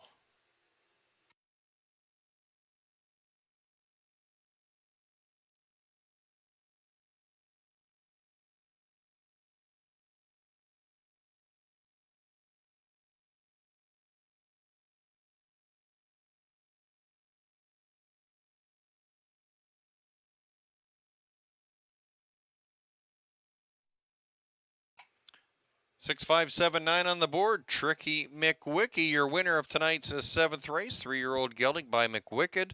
Out of the $1 Million Cam Mare, Hat Trick Honey. Owned by Stuart and Patricia Bolender of Alora. David Fry trains. Scott Young captains the win. Tricky McWicky hitting a new lifetime mark of 155-1. Second win in the career of Tricky McWicky. 6579. Numbers on the board.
Official, Tricky McWicky, 463.10, 240. Logan Behold, 633.60. Mr. Andrew Chuck, 340. 6.5 Exactor, 25.70. 16 Double, 19.70. 657 Try, 53 and a quarter. 6579 Super, $290, 5 cents. There's your swinger options. 716 $1 pick 3, returning $18. Here's your $1 pick 4, 3716, $1,842.50.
Down the lane for tonight's 7th race.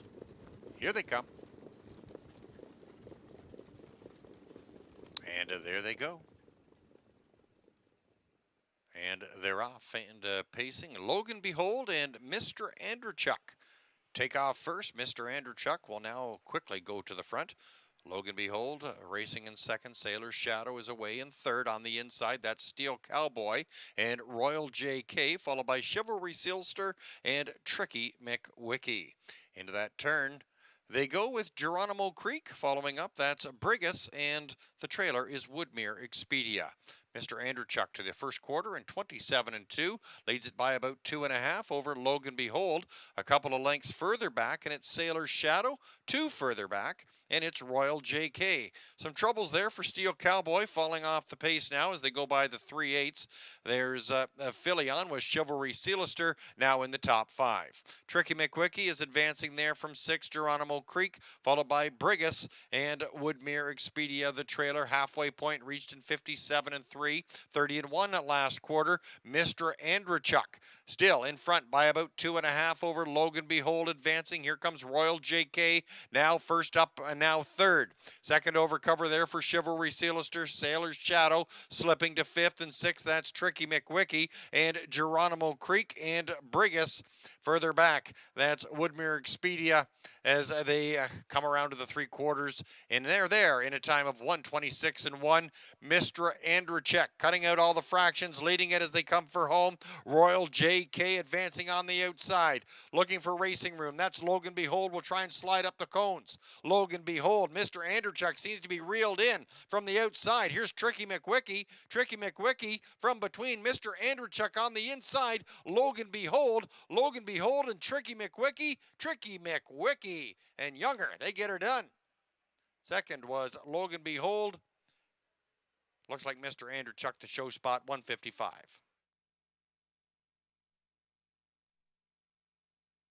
Order of finish for the 7th race. Steel Cowboy was 10th, Royal JK 6th, Chivalry Sealster 8th, Geronimo Creek was 5th, Logan Behold 2nd, Tricky McWicky your winner, Mr. Andrechuk 3rd, Brigus 7th, Sailor's Shadow was 4th, and Woodmere Expedia 9th. Tricky McWicky your winner in a lifetime mark of 155.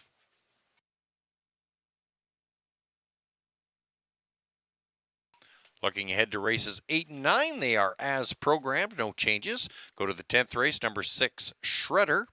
Remove the Murphy blind on the left and add side rolls. Note the jackpot high 5 carryover of over $235,000 in tonight's 10th race.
minutes to go before race number 8, 8, 9, 10. So that means it's time to kick off the final pick 3 on tonight's program. Tricky McWicky gets a new life's mark. It's funny, tonight we've had a couple of new life's marks. And, you know, as you said to me off camera, the track is starting to get a little sticky, right? So that's a pretty impressive time from Tricky McWicky. Very.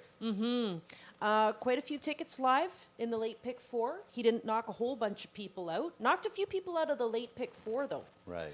Because there was around 50 G's in that pool. Now there's 13,000 and change. She did a little damage there. Yeah, because you know what's funny, actually, when we put up our selections for the 7th race, none of us used the 6 in the top spot.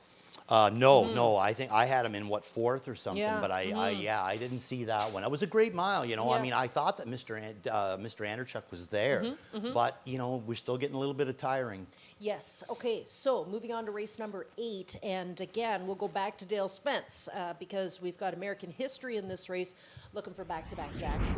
I like him here tonight, but I'm going to try to beat him with this 8 horse at a better price. 7-1 the price on I Like Me Better. You know, he's in against this class back on February 24th. He's a winner, and you know he did beat Jack Panic.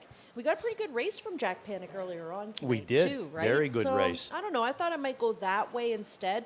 American History, though, is a horse that's been phenomenal in his career. 42-time winner, earnings of over $1.7 million. Former Breeders' Crown champion, pretty you know. I mean, fantastic. he's got a lot of back class in there.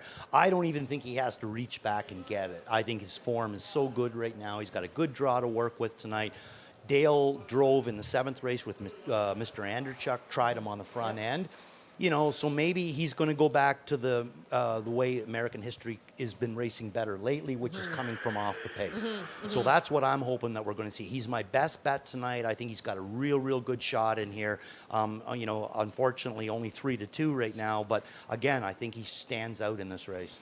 You know something that's funny, and I want to get your opinion on this because you used the horse for second, Stone Carver. Right. He looked like he was shot out of a cannon Yeah. when he won back on the 2nd. Yeah, and I mean, almost did the bookends, even the middle half in 56-1, but like I said, 27 flat out of the 10 hole, and then 27-2 on the end of it, 50 and change. You know, wow, Trevor really got along with him, but first start beaten. You know, this is the guy that had him, you know, more or less through his whole career. You know, so I mean, I'm not surprised to see him jump back up and go a big mile in Tony's barn. The biggest thing is, though, is can he repeat that, you know, same kind of a mile tonight? Well, and then speaking of repeat horses, Beyond Better, the day he was taking all this money on February the 26th, Jeff and I were working together. We're like, come on. He's like getting pounded, and he's nowhere. Right. He's 14 lengths out of it. And then all of a sudden, he closes up like a freight train and finishes second, comes back next week and wins. Yeah, you know, I mean, a muddy track like this tonight, a greasy, you know, kind of a track, I would say that it's going to work two ways for Beyond Better. Either, you know, he might not like it to the point where we might see one of those breaks that we used to see out of him all the time, or I've always thought that he's been a very sore-footed horse. I think he might like this track tonight. See, that's the thing. When the track has a little bit of moisture in it, it really Little helps give. those sore-footed Little give. horses, Yeah. right? Okay, well, let's meet the field for race number 8, where we kick off the final pick 3. Horses on the track for tonight's 8th race. Number 1 is Highland Beach's Beth. Jonathan Drury aboard for Kyle Fellows, owned by the Highland Thoroughbred Farm. Number 2 is American History. Dale Spence aboard for trainer Mackenzie Spence, owned by Patrick Hill. Number 3, Pipe Wrench Charlie. Travis Cullen co-owns and drives with Ron Cullen. Jody Cullen trains. 4 is Flying Even Better. Doug McNair for trainer Richard Moreau and owner Brad Grant. Number 5, Capitano Italiano Louis Waugh for Nicky Comegna and owner Bruno Comegna. 6, Forefather. Tyler Borth for trainer Carmen Asiello, owned by Aaron Waxman, David Jarvis, and Gary Volpe. 7, Stone Carver, Trevor Henry in the bike for Anthony Beaton, owned by Robert Bridges. Number 8, I Like Me Better, Sylvain Filion for trainer Blake McIntosh and owner Tim Dickinson. 9 is Beyond Better, James McDonald aboard for Isaac Waxman, owned by Frank Brundle and Aaron Waxman. We got 9 going to the gate for tonight's 8th race. They go postward in 4 minutes.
Starter calling the field to the gate for tonight's 8th race. Right now it's American History, the 2. Getting the majority of favor at 3-5. Second choice on the board is the 7 Stone Carver at 7-2. It's post time for race 8 to kick off the late pick 3.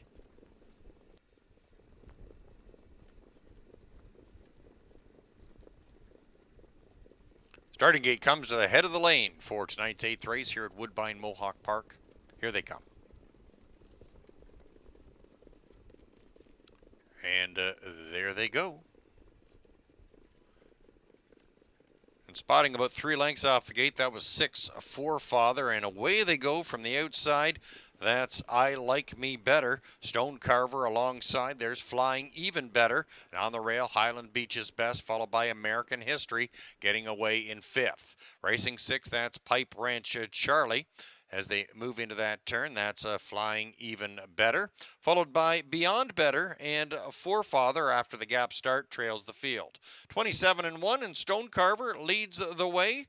3-1, Stone Carver. In front by just a little bit of length and a quarter. I Like Me Better is pocket sitting second. Flying Even Better is racing third, and fourth, that's Highland Beach's Best. They're by the 3/8 with American History in 5th. In 6th, that's Pipe Ranch Charlie, Capitano Italiano, followed by Beyond Better and Forefather the trailer. Stone Carver taking the field down the backstretch towards the half in 56-3, and Stone Carver chopping out the fractions. I Like Me Better sitting in seconds. Here comes American History, now out from 5th, first up, now 4th, now 3rd. American History is taking aim on the front runner, Stone Carver. American History on the outside, now sitting in 2nd, now up to the wheel. There's I Like Me Better sitting in 3rd. 4th is Flying Even Better. Pipe Ranch Charlie races in 5th. In 6th, that's Beyond Better. Highland Beach's Best, 124 2/3. Forefather and Capitano Italiano, they spin off the turn, and Stone Carver leading the way. American History still dangerous. Stone Carver, American History. There's Flying Even Better and I Like Me Better. It's a Stone Carver pulling away by a couple and 3 in deep stretch. Stone Carver chops it out. Time of the mile was 1:52. American History was second.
Numbers on the board are 7-2-4-8. 7-2-4-8.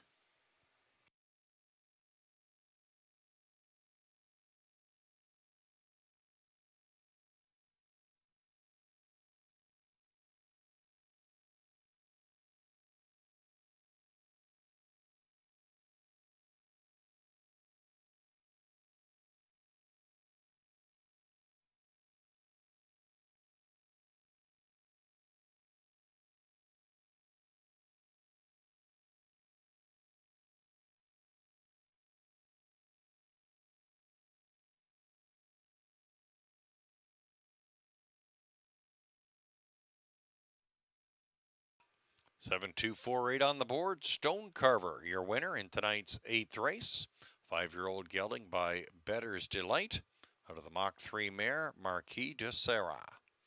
Owned by Robert Burgess of Campbellville. Anthony Beaton trains. Trevor Henry picking up his second winning drive of the evening. Stone Carver looking sharp, cutting the mile in 1:52.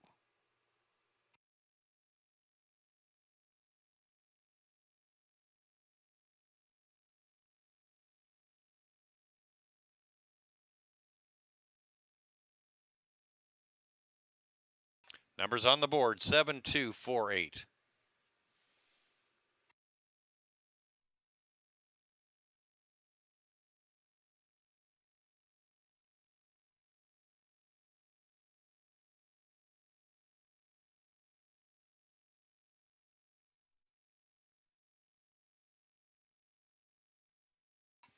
Official, Stone Carver 860, 370, 240, American History 260, 210, Flying Even Better $3, 7-2 Exactor $30.40, 6-7 Double $36.40, 724 Try 46.10, 7248 Super $163.45.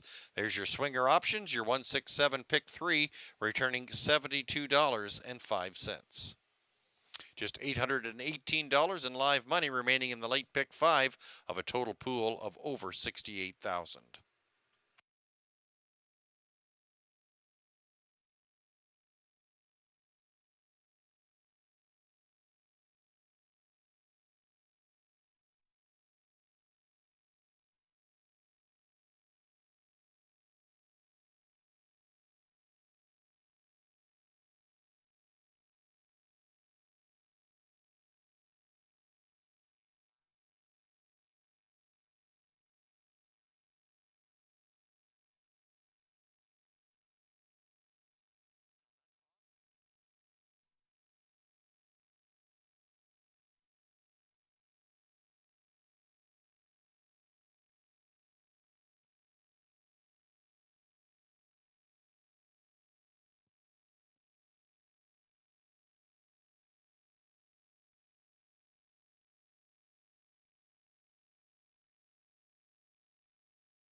And there they go.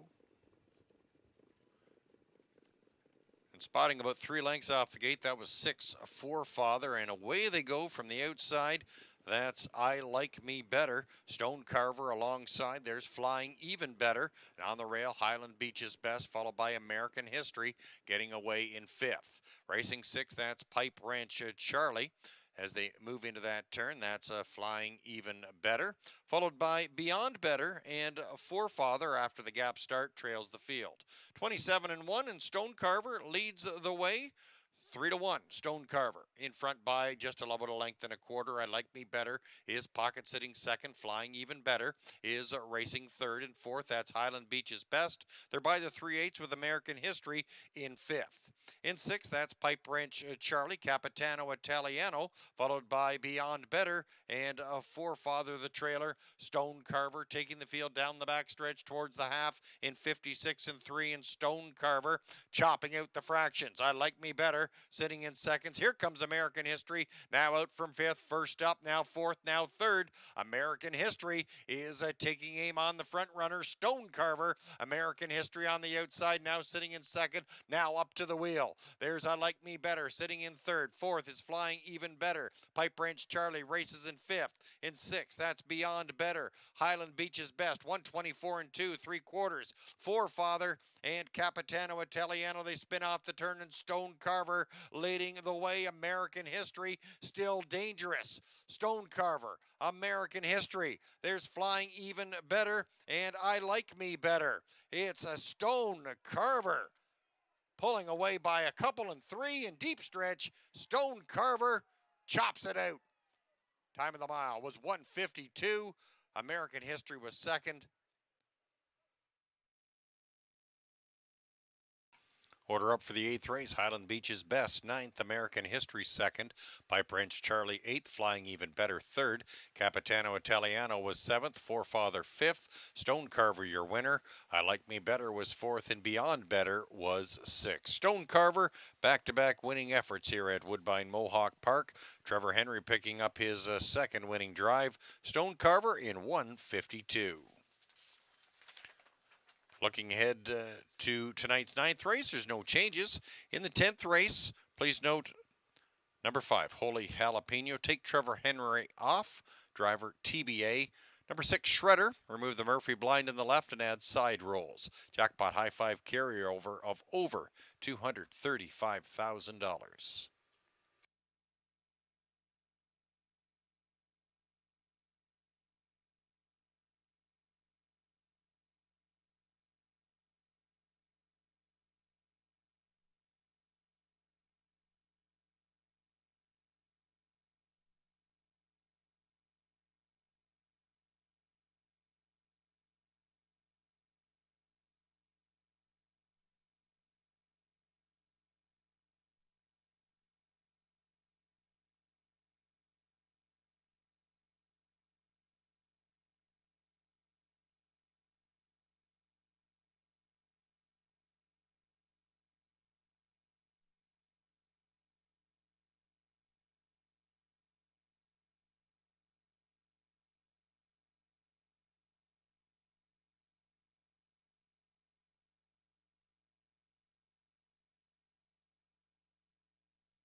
Four minutes to go before race number 9. Ninth race is where we kick off the late double for the evening. It's been an eventful night so far, to say the least, from the weather to the racing and the styles of racing that we've seen as far as maybe a bias on the track. First few races tonight, closers were doing extremely well. Then we had speed doing well.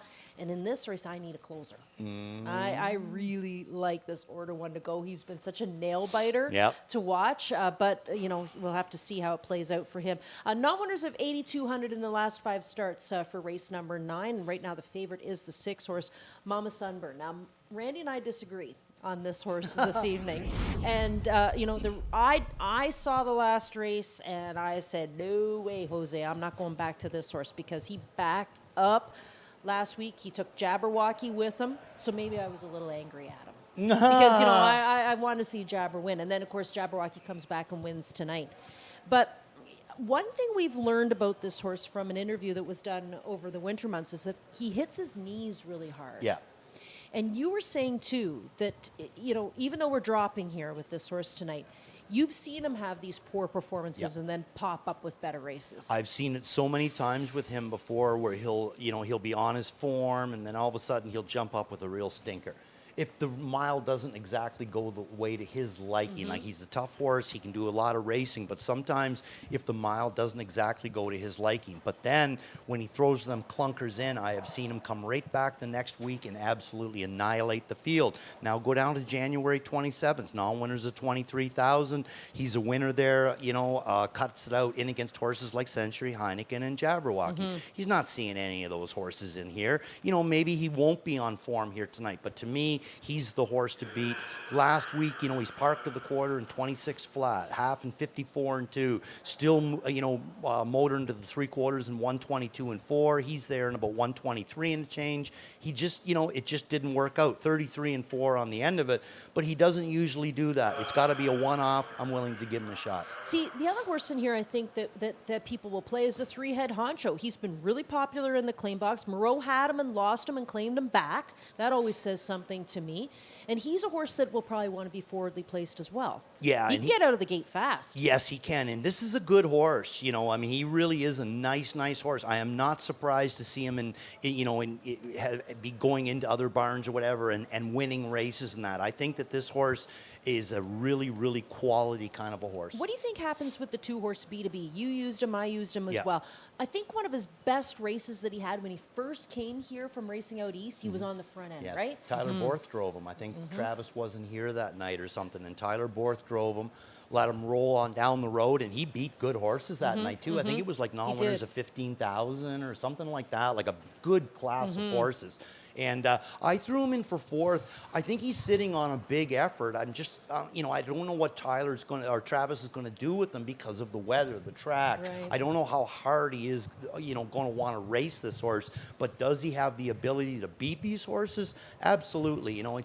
He seems to have started off this year, though, a little bit light. He's got the goose egg in 9 starts. The horse that needs the fast fractions up front to set things up for him is the 8, Order 1 to Go. I love these kind of horses. They're my favorite horses to watch, and they are nail biters. He's normally way at the back of the bus, and then Ed kind of swings him around and starts to pick up the pieces. He's had 2 really good second place finishes, including a win. The second he had on the 2nd of March, though, that should have been a dead heat. Yeah, I mean, he almost got there, right? Yeah. And he's by a former Metro champion with a Mystician. He won the Metro here as a 2-year-old, and then he went out to Alberta, and he's been breeding out there. So, looks like he's found himself another career, because this looks like he's a nice horse. And he draws the 10, he draws the 8, he draws the 7, and it's not really an issue. It's not an issue. Yeah, right? yeah, for sure. And what's the difference tonight? Either he's going to fire or he's not. I left him off. There's a couple of other ones. I kind of went more down into the middle of the gate, I guess. Should mention race number 10. We do have that late driver change for you with the 5 Holy Jalapeno. It's Ed Hensley. Ed picks up the drive with the 5 in race number 10. And a reminder, too, get your pencils sharpened, because the 10th race is where we play the jackpot high 5 to carry over more than $235,000. You don't want to miss out on an opportunity to play race number 10 here as well. 9th race, where we kick off the late double horses, are headed out onto the track. Good luck.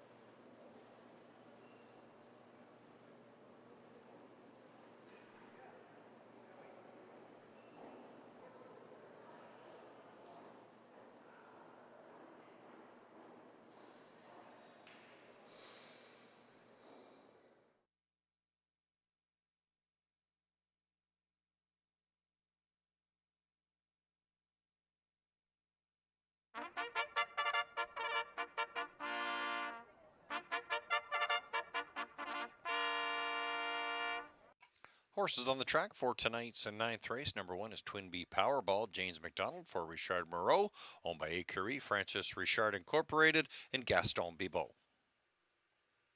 Number 2, B2B, Travis Cullen Drives for trainer Jody Cullen, owned by Don McRae and Blair McLaughlin. Number 3, Head Honcho, Sylvain Filion for trainer Richard Moreau and owner William Thompson. 4, Brookdale Mickey, Louis Waugh for owner-trainer Rick Zeron, owned by Johnny Marvento and Dean Lockhart, also sharing in the partnership with Rick Zeron. 5, Woodmere Fen, Tyler Jones for owner-trainer Scott West. 6 is Mama Sunburn, Jonathan Drury for Carmen Asiello and Daniel Serafian. 7, Rock Me Roll Me, Tyler Borth for trainer Anthony Montini, Albina Montini, Kwam Sung Lo, Vincent Albanese, and William Rogers, all in the ownership group. 8 is Order 1 to Go, co-owned and driven by Ed Hensley, co-owned and trained by Ashley Hensley.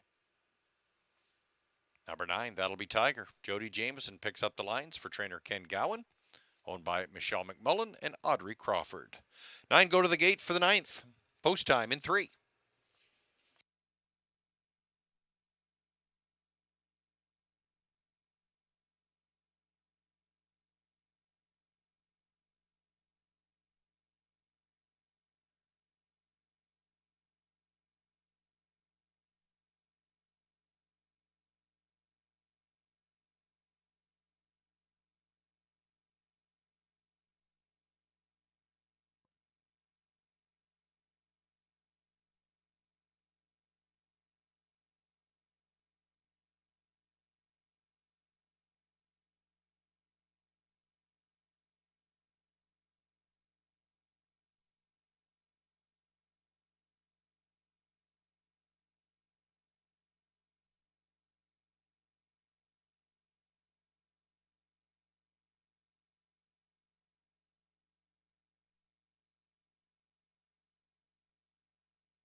Starter is called the field to the gate for tonight's 9th race. We've got 9 approaching the starting gate.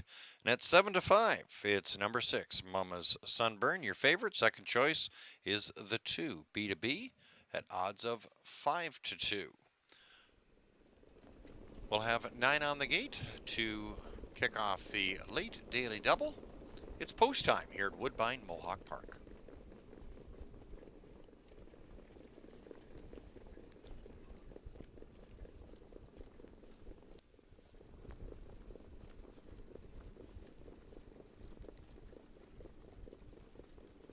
Gate comes to the head of the lane for tonight's 9th race. Here they come. And there they go. And they're off and pacing. Mama's Sunburn out like a shot. There's Rock Me, Roll Me also getting away well. From the 2-hole, B2B getting into good position. And Twin B Powerball away in 4th. Head Honcho is 5th. Racing in 6th, that's Brookdale Mickey, followed by Woodmere Finn. Your final 2 are Order One to Go, and That'll Be Tiger. It's Mama Sunburn and Jonathan Drury taking the field to the opening quarter in a time of 26-3. Rock Me, Roll Me at 35-1. Pocket sits. B2B is tracking in 3rd. Twin B Powerball is 4th, a gap of 4. And it's back to Head Honcho sitting 5th. Brookdale Mickey races along in 6th, followed by Woodmere Finn. Order One to Go, and That'll Be Tiger is the gapped trailer. Mama Sunburn at 3-5 takes the field towards the halfway point in 55-1. Rock Me, Roll Me still racing in 2nd. There goes B2B first up now, 3rd, now 2nd. B2B has got a head of steam and is going to try and challenge Mama Sunburn, and will. Those 2 horses stride for stride, but B2B comes out on top. Mama Sunburn now racing in 2nd. Rock Me, Roll Me is sitting 3rd. Twin B Powerball, Brookdale Mickey is 5th. Racing in 6th, that's Woodmere Finn. Order One to Go, and your final 2 are Head Honcho, and That'll Be Tiger a long way back, 122-4. 3 parts of the way home, and B2B has opened up some breathing room. B2B and Cullen, they've now opened up by about 4 lengths with about 1/8 of a mile remaining. Racing 2nd, that's a Mama's Sunburn. Woodmere Finn trying to come from off the pace. Twin B Powerball on the inside. The lead is diminishing, but B2B right down to the wire on the outside. That's Woodmere Finn. Woodmere Finn may have picked off B2B, but it's close, 152-1.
Tight finish, 2-5-1-6. B2B prevails.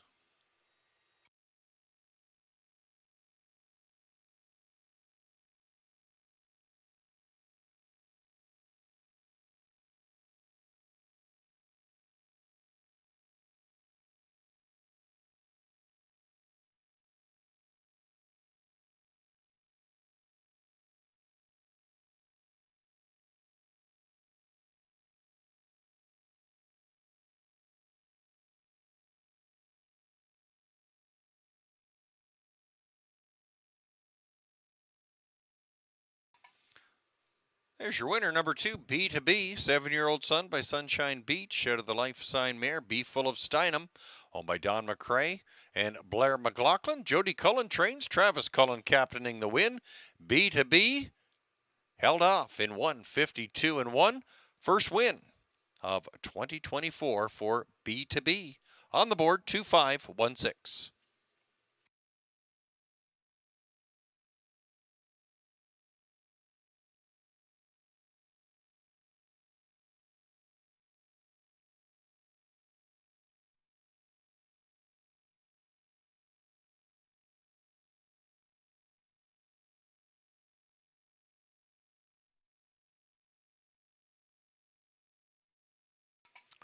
Official, B2B 890, 490, 330. Woodmere Fen 1210, 490.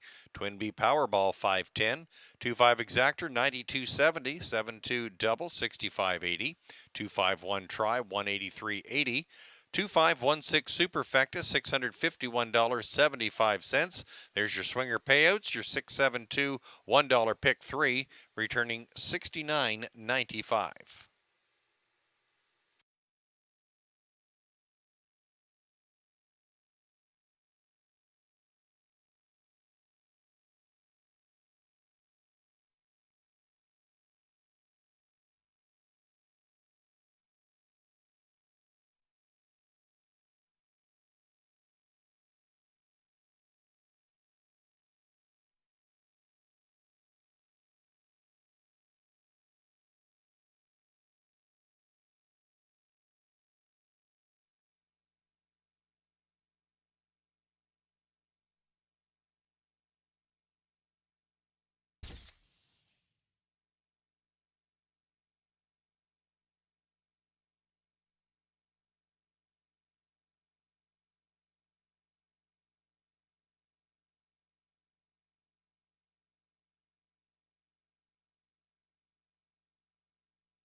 And there they go.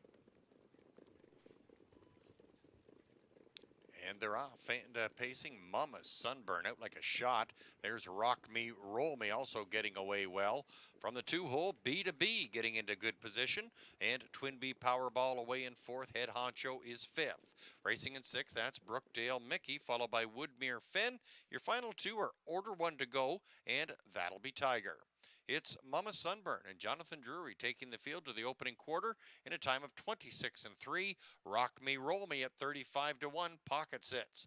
B2B is tracking in 3rd. Twin B Powerball is 4th, a gap of 4, and it's back to Head Honcho sitting 5th.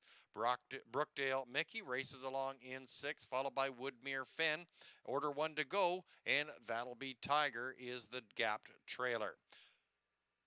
Mama Sunburn at 3-5 takes the field towards the halfway point in 55-1. Rock Me, Roll Me still racing in 2nd. There goes B2B first up now, 3rd, now 2nd. B2B has got a head of steam and is going to try and challenge Mama Sunburn, and will. Those 2 horses stride for stride, but B2B comes out on top. Mama Sunburn now racing in 2nd. Rock Me, Roll Me is sitting 3rd. Twin B Powerball, Brookdale Mickey is 5th.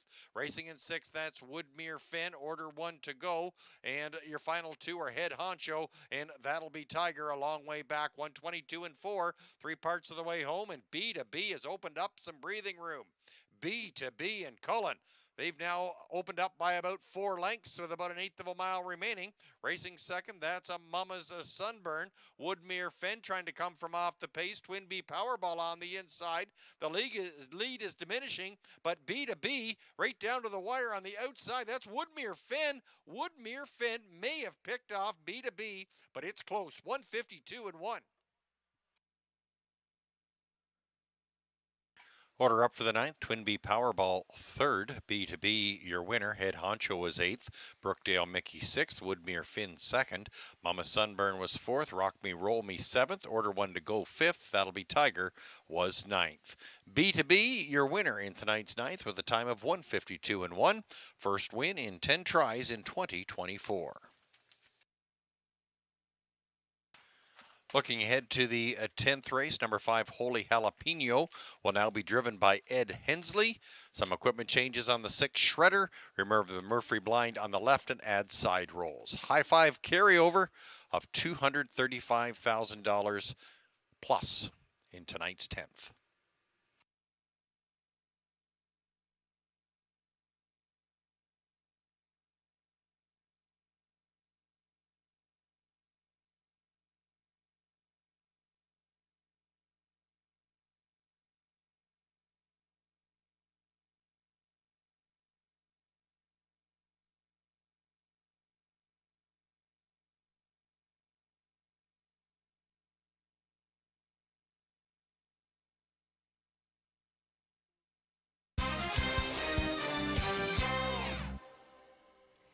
Time for the last dash for the cash on this Saturday evening, and that also means it's time for the jackpot high 5.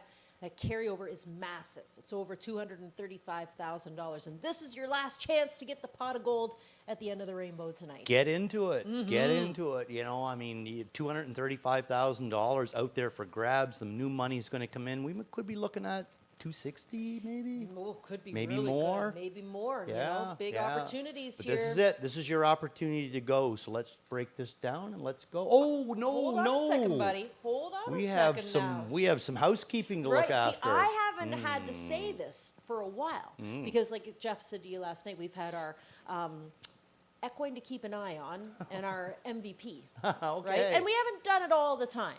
So it's time for Randy to announce his horse to watch and star of the card.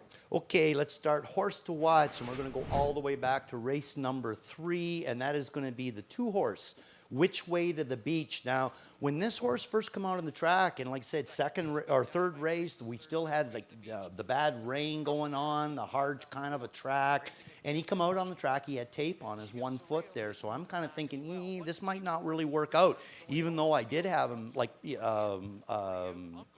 in the ticket for 4th. But wow, look at the move this guy puts on here. Sylvan's got him out in the middle of the track now. These are some pretty nice horses that he's starting to move on. And, you know, we did see a bias early that the horses were, you know, coming from off the pace. But this guy come a long ways off the pace. I still see that white on his foot. I thought it was a great, great effort tonight. So in the New Holland Series, maybe Which Way to the Beach is a horse to watch. Star of the card. I'm excited to hear who it is. We are going to go to Mr. Zeron, throw a little bit of love to Rick Zeron's way. First win of 2024. There he is, heading over to congratulate his driver, Louis Wah. First win of 2024 for the Zeron stable. For Jabberwocky. Raced very, very well tonight, and he was really one of the first horses that we've seen hold his form. You know, he was able to do it. So, just wanted to say, on a dirty, dirty night like this tonight, Rick Zeron, you are my star of the card. And a quick thing, too, Rick Zeron helped Randy Waples so much to become a driver, and that's no word of a lie. He was one of the few guys that when I would make mistakes or something like that, you know, I would approach him, and he would, like, Ricky's pretty straightforward kind of a guy. He's a straight shooter, and he would say to me, yeah, you drove like an idiot. Or, you know, it wasn't you, the horse was bad. Or he would say to me, no, that's how you drive a horse. Can I say, too, that tonight, because Rick won Star of the Card, do you know what he's going to receive? Honk honk shirt. Because he came in and he was begging for one, right? Yeah. So anyway, Rick Zeron, keep up the great work. Always great to see you, buddy. And congratulations on your first win of 2024. We are hoping that there's a whole lot more in store for you. I'm sure there will be. Now, before we get into race number 10, we had a couple of more goose names come in. Oh, no. For you now. Oh, no. Are you ready for these ones? I'm losing Augustus. Honker Hanover. Honker Hanover, that's more Greek. And what about Honk Williams? Oh, that would work. Yeah, Honk Williams, I'll take that. Yeah, absolutely, for sure. So Hank maybe Williams, not Augustus, but Honk Williams or Honk Williams Jr. good. you could be too, yeah, right? Absolutely, Yeah, like that. All right, so we've had some fun here tonight. Let's see if we can help you out with race number 10 where we played this jackpot high 5. And like we said, the carryover is huge, over $235,000, and we got a great field. This is a uber competitive race, Randy. 10 horses to compete in here. 5-year-olds and younger winners, or non-winners of 2, or $30,000. 6 to 5, the price on the 6. I don't know about that. I don't know if I can take Shredder at 6 to 5 because he's a bit. Well, there's a lot of question marks around this guy here and just what's going to happen with him because we've seen him do some funky things out there on the racetrack. I landed on the 2, Cheddar Du Hurrah. I like him as a closer in here, but he can be forwardly placed as well. I just wonder if he might be a little bit better when he's able to kind of close up ground. Yeah, I mean, how do we know tonight? How do we know tonight? Right, Exactly. I see where you're going with that, but how do we know tonight? So let's talk a little bit, though, about Shredder. Okay. I threw him in for third. Did you use him at all? I did because I'm a little afraid of him. I put him in for second just in right. case. Now, I mean, really, Shredder probably could win. Yes.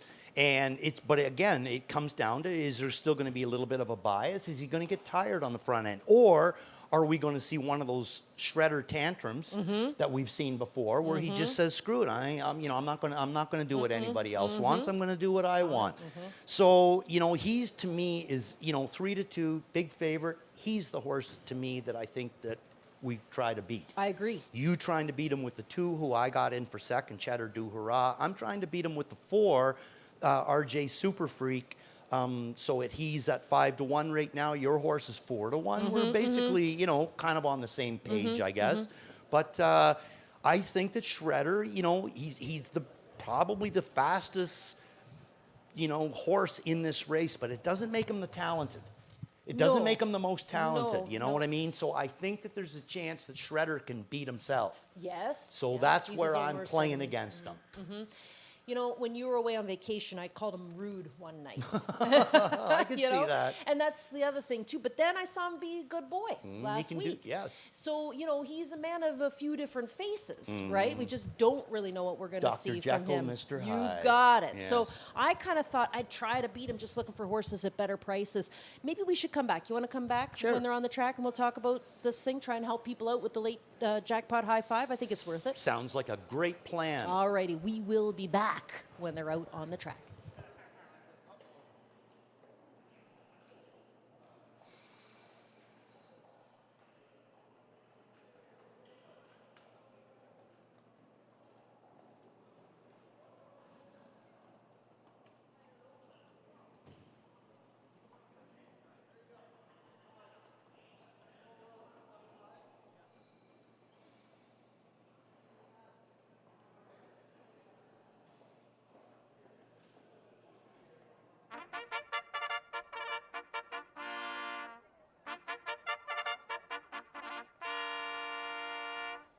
Horses on the track for tonight's 10th and final. Number 1, May Lose Control, driven by Austin Sorey. Owned and trained by Chris Rogers, Doug High, sharing in the ownership. Number 2, Cheddar Du Hurrah. Travis Cullen aboard for trainer Mike Kwitniowski, owned by Tara and Garrett Isman and Mike Kwitniowski. 3, Control the Smile. Tyler Jones aboard for trainer Brent Dunbar. He co-owns with Dorothy Dunbar. 4 is RJ Super Freak, driven by Tyler Borth. Gary Murner trains, Doug Dunbar owns. 5 is Holy Jalapeno. Ed Hensley picking up the drive for owner-trainer Ken Skinner. 6 is Shredder. Jody Jameson for owner-trainer Paul Cameron, Jamie Cameron, and Arnold's Horse Shack, all sharing in the ownership group. 7 is Walter, Just Walter. Phil Hudon for Carrie Lacane, owned by Mary Christopher. 8 is Arts Alive. Doug McNair for owner-trainer Dwayne Marfisi. David Jarvis, William Cece, and Henson Wong sharing in the ownership. 9 is Kyle's Art, James McDonald for trainer Joe Pereira and Michael Strasberg. Number 10, Tarquinius Hanover, driven by Sylvain Filion, trained by Kyle Bossens. He also co-owns with Frank Brundle and Ralph Jardine. 10 go to the gate for the 10th race. It's your jackpot high five. Field goes postward in under 4 minutes.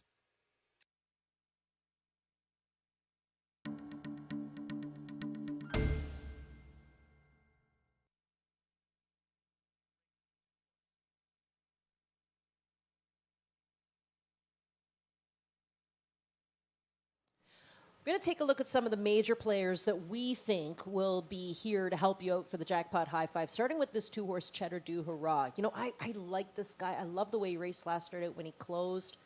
I had made him my equine athlete to keep an eye on at one point in time when you were on vacation, and I really liked him the time that he won on the second. I'm hoping for a repeat. He looks good out on the track, but he's a bit of a daisy cutter. Yes. You know, there's not a whole lot of knee No. bend going on there, you know. He's kind of straight up front there, but he's a nice looking horse, and I mean, his lines look good. I threw him in for second. You know, I like the way that that last mile, how could you not? 27 flat on the end of it. He's a dangerous horse in the air. He's got a good post to work with, and Travis Cullen's already been in the winner's circle. The 3's a long shot. We want to show you the 4-horse next, RJ's Super Freak. Now, one thing we found out about this horse from Doug Dunbar is that they did geld him, and then he came back after being gelded, and he had a lovely win. You know, it's so refreshing when an owner is watching his horse race. We're talking about him, and then he kind of fills you in on it. Yeah. Thanks a lot, Doug Dunbar. But look at him with his neck curled and Yeah. everything right now. I mean, this horse means business. I can remember racing against his father, that Luck Be With You. Don't think he wasn't a fast horse. There's Mr. Shredder. Here's Shredder. Now, right now, he's minding his P's and Q's. He does actually look pretty quiet out there. You know, I've seen him look a little more fractious before. You know, like Paul Cameron there, he took the Murphy blind off and he added side rolls tonight for the first time. So maybe we're seeing, you know, maybe he's accepting seeing a little bit more as opposed to being closed up. I feel like in the last few months, though, he's changed equipment quite a few times. He has. With this horse, just trying to find the right thing. The right key. Yep, the right key. You've been down that road with a few before. Been down that road a few times myself. The 8-horse Arts Alive. Now, this is an interesting horse, okay, because he qualifies at Flaming. He qualifies and wins by 14. And then I figured that last race was more like a paid qualifier at Flamborough. Yeah, I mean, High Voltage Deo was in against him, you know. I mean, he was taking the support, but he had the rail. He gets away in the 2-hole. It wasn't a bad mile for him. I got him in for 4th here tonight. The only thing that's a little bit nervy for me is that he's, you know, with that 8-hole, I don't know if he's going to go out of there with him or if he's going to race him the other way. And if he does go out of there with him with the Shredder on the inside, is it going to cost him? But the other thing, too, is that this is Dougie's choice going to the 8 because he drove the 10 Tarquinius Hanover last start out, and this horse decided to go get a hot dog in that race. I mean, he was on the outside of the track, and he still managed to finish in second. Had he gone in a straight line, he would have won the race. Yeah, he can be a little bit of a wing-wang, too, this fella. But again, he's out of Captain Treacherous. This or that Hanover, I drove her a couple times. She could be a little strange on her own, too. You know, $100,000 yearling, this guy. But he's got some serious ability. When he puts it all together, we're going to probably be looking at a Saturday night special. Okay, so a good field of pacers here to wrap up the card tonight. Jackpot High Five time. Lots of money going into that. There's some new money, almost 30 G's in new money at this point in time. But I would imagine, you know, when the gates swing open, could be a lot of money in this pool, Randy. Yeah, I would agree. I think that, you know, you can't count it out until the wings open. That's right. That's it. It'll just keep flowing in. Exactly. The other thing, too, is as they're about to call the horses for the last race, we've had a really good night tonight as far as wagering is concerned, and I think it's a great opportunity to thank everybody who played this track tonight. Absolutely. I mean, we can't do what we do unless you are able to watch us and, you know, wager with us. We love you out there. The fans, horse racing, harness racing fans are the best in the world. We enjoy, obviously, everything we do, and we have a lot of fun doing it as well as we turn things over to Evan Laux with the call of race number 10. Field of 10 in line for tonight's 10th race here at Woodbine Mohawk Park. Field coming at you for race 10. Here they come. And there they go.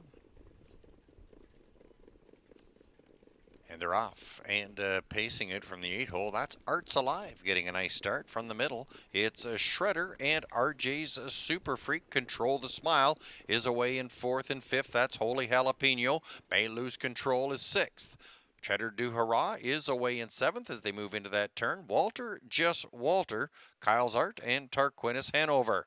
Towards the opening quarter they go, and Arts Alive has gone to the top, 26-4.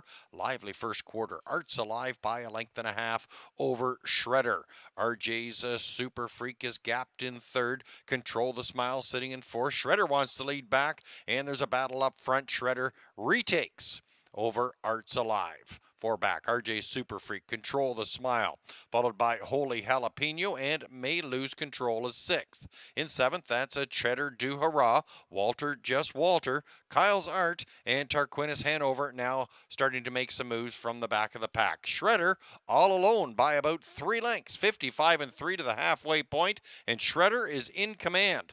Arts Alive sitting in second, a gap of 2 more back to RJ Super Freak, followed by Control the Smile. Holy Jalapeno now tips out from fifth and tries to gain on the front runner. Cheddar Do Hurrah will grab that cover. May Lose Control is slipping positions, followed by Tarquinius Hanover with some work to do. And there's Kyle's Art and Walter Just Walter, 123 to the 3/4, and Shredder leading the way. Arts Alive in pursuit. Here comes RJ Super Freak to try and close some ground, but Shredder holding the distance. Shredder well behaved tonight, in front by about 3 to 4 in deep stretch. It's all Shredder. Shreds the field. Shredder in front. Racing second, RJ Super Freak, and there's Arts Alive. 151-4 for Shredder.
Unofficial results, 6-4-8-5-2.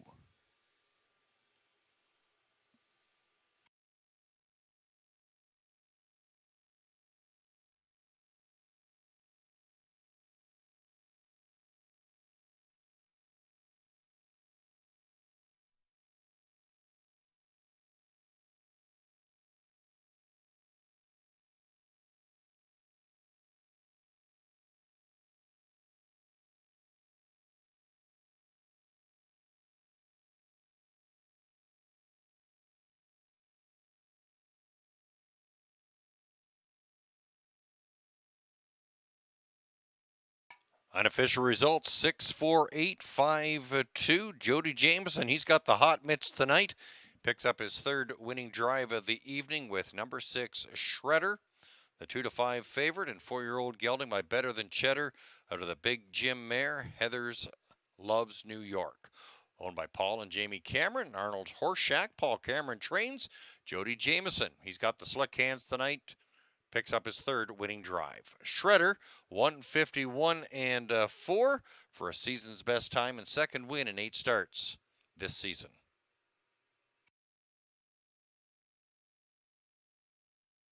Official, 6-4-8. Shredder, 290, 230, 220. RJ Super Freak, 420, 290. Arts Alive, 280. 6-4 Exactor, 1130. 2-6 Double, 1540. 6-4-8 Try, 17 1/4.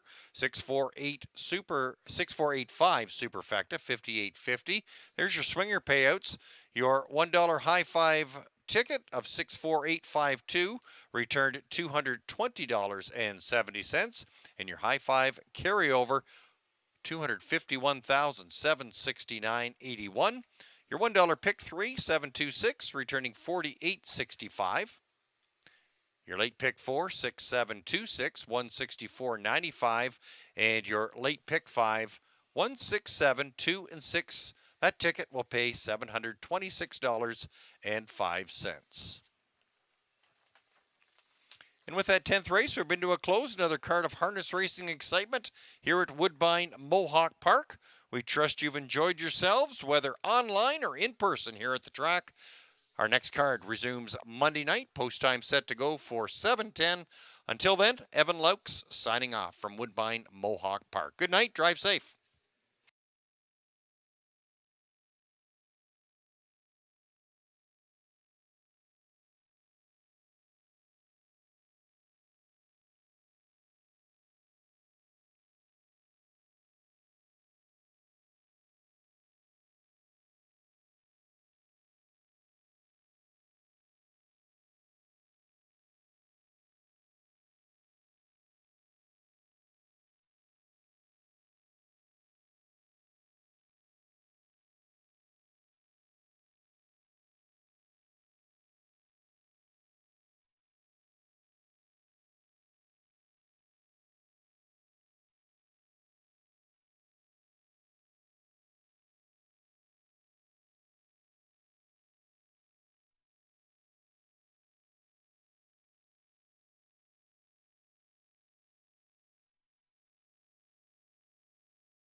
Race 10. Here they come. And there they go. And they're off. And pacing it from the 8-hole, that's Arts Alive getting a nice start from the middle. It's a Shredder and RJ's Super Freak. Control the Smile is away in 4th and 5th. That's Holy Jalapeno. May Lose Control is 6th. Cheddar Du Hurrah is away in 7th as they move into that turn. Walter, Just Walter, Kyle's Art, and Tarquinius Hanover. Towards the opening quarter they go, and Arts Alive has gone to the top, 26 and 4. Lively first quarter. Arts Alive by a length and a half over Shredder. RJ's Super Freak is gapped in 3rd. Control the Smile sitting in 4th. Shredder wants to lead back, and there's a battle up front. Shredder retakes over Arts Alive. 4 back, RJ Super Freak, Control the Smile, followed by Holy Jalapeno, and May Lose Control is 6th. In 7th, that's a Cheddar Du Hurrah, Walter, Just Walter, Kyle's Art, and Tarquinius Hanover now starting to make some moves from the back of the pack. Shredder all alone by about 3 lengths, 55 and 3 to the halfway point, and Shredder is in command.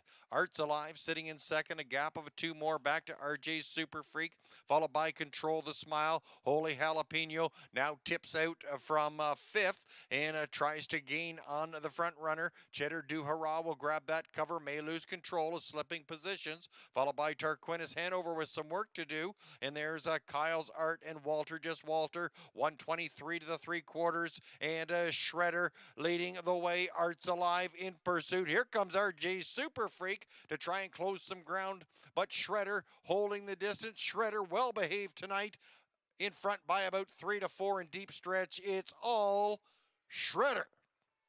Shreds the field. Shredder in front. Racing 2nd, RJ Super Freak, and there's Arts Alive. 151 and 4 for Shredder.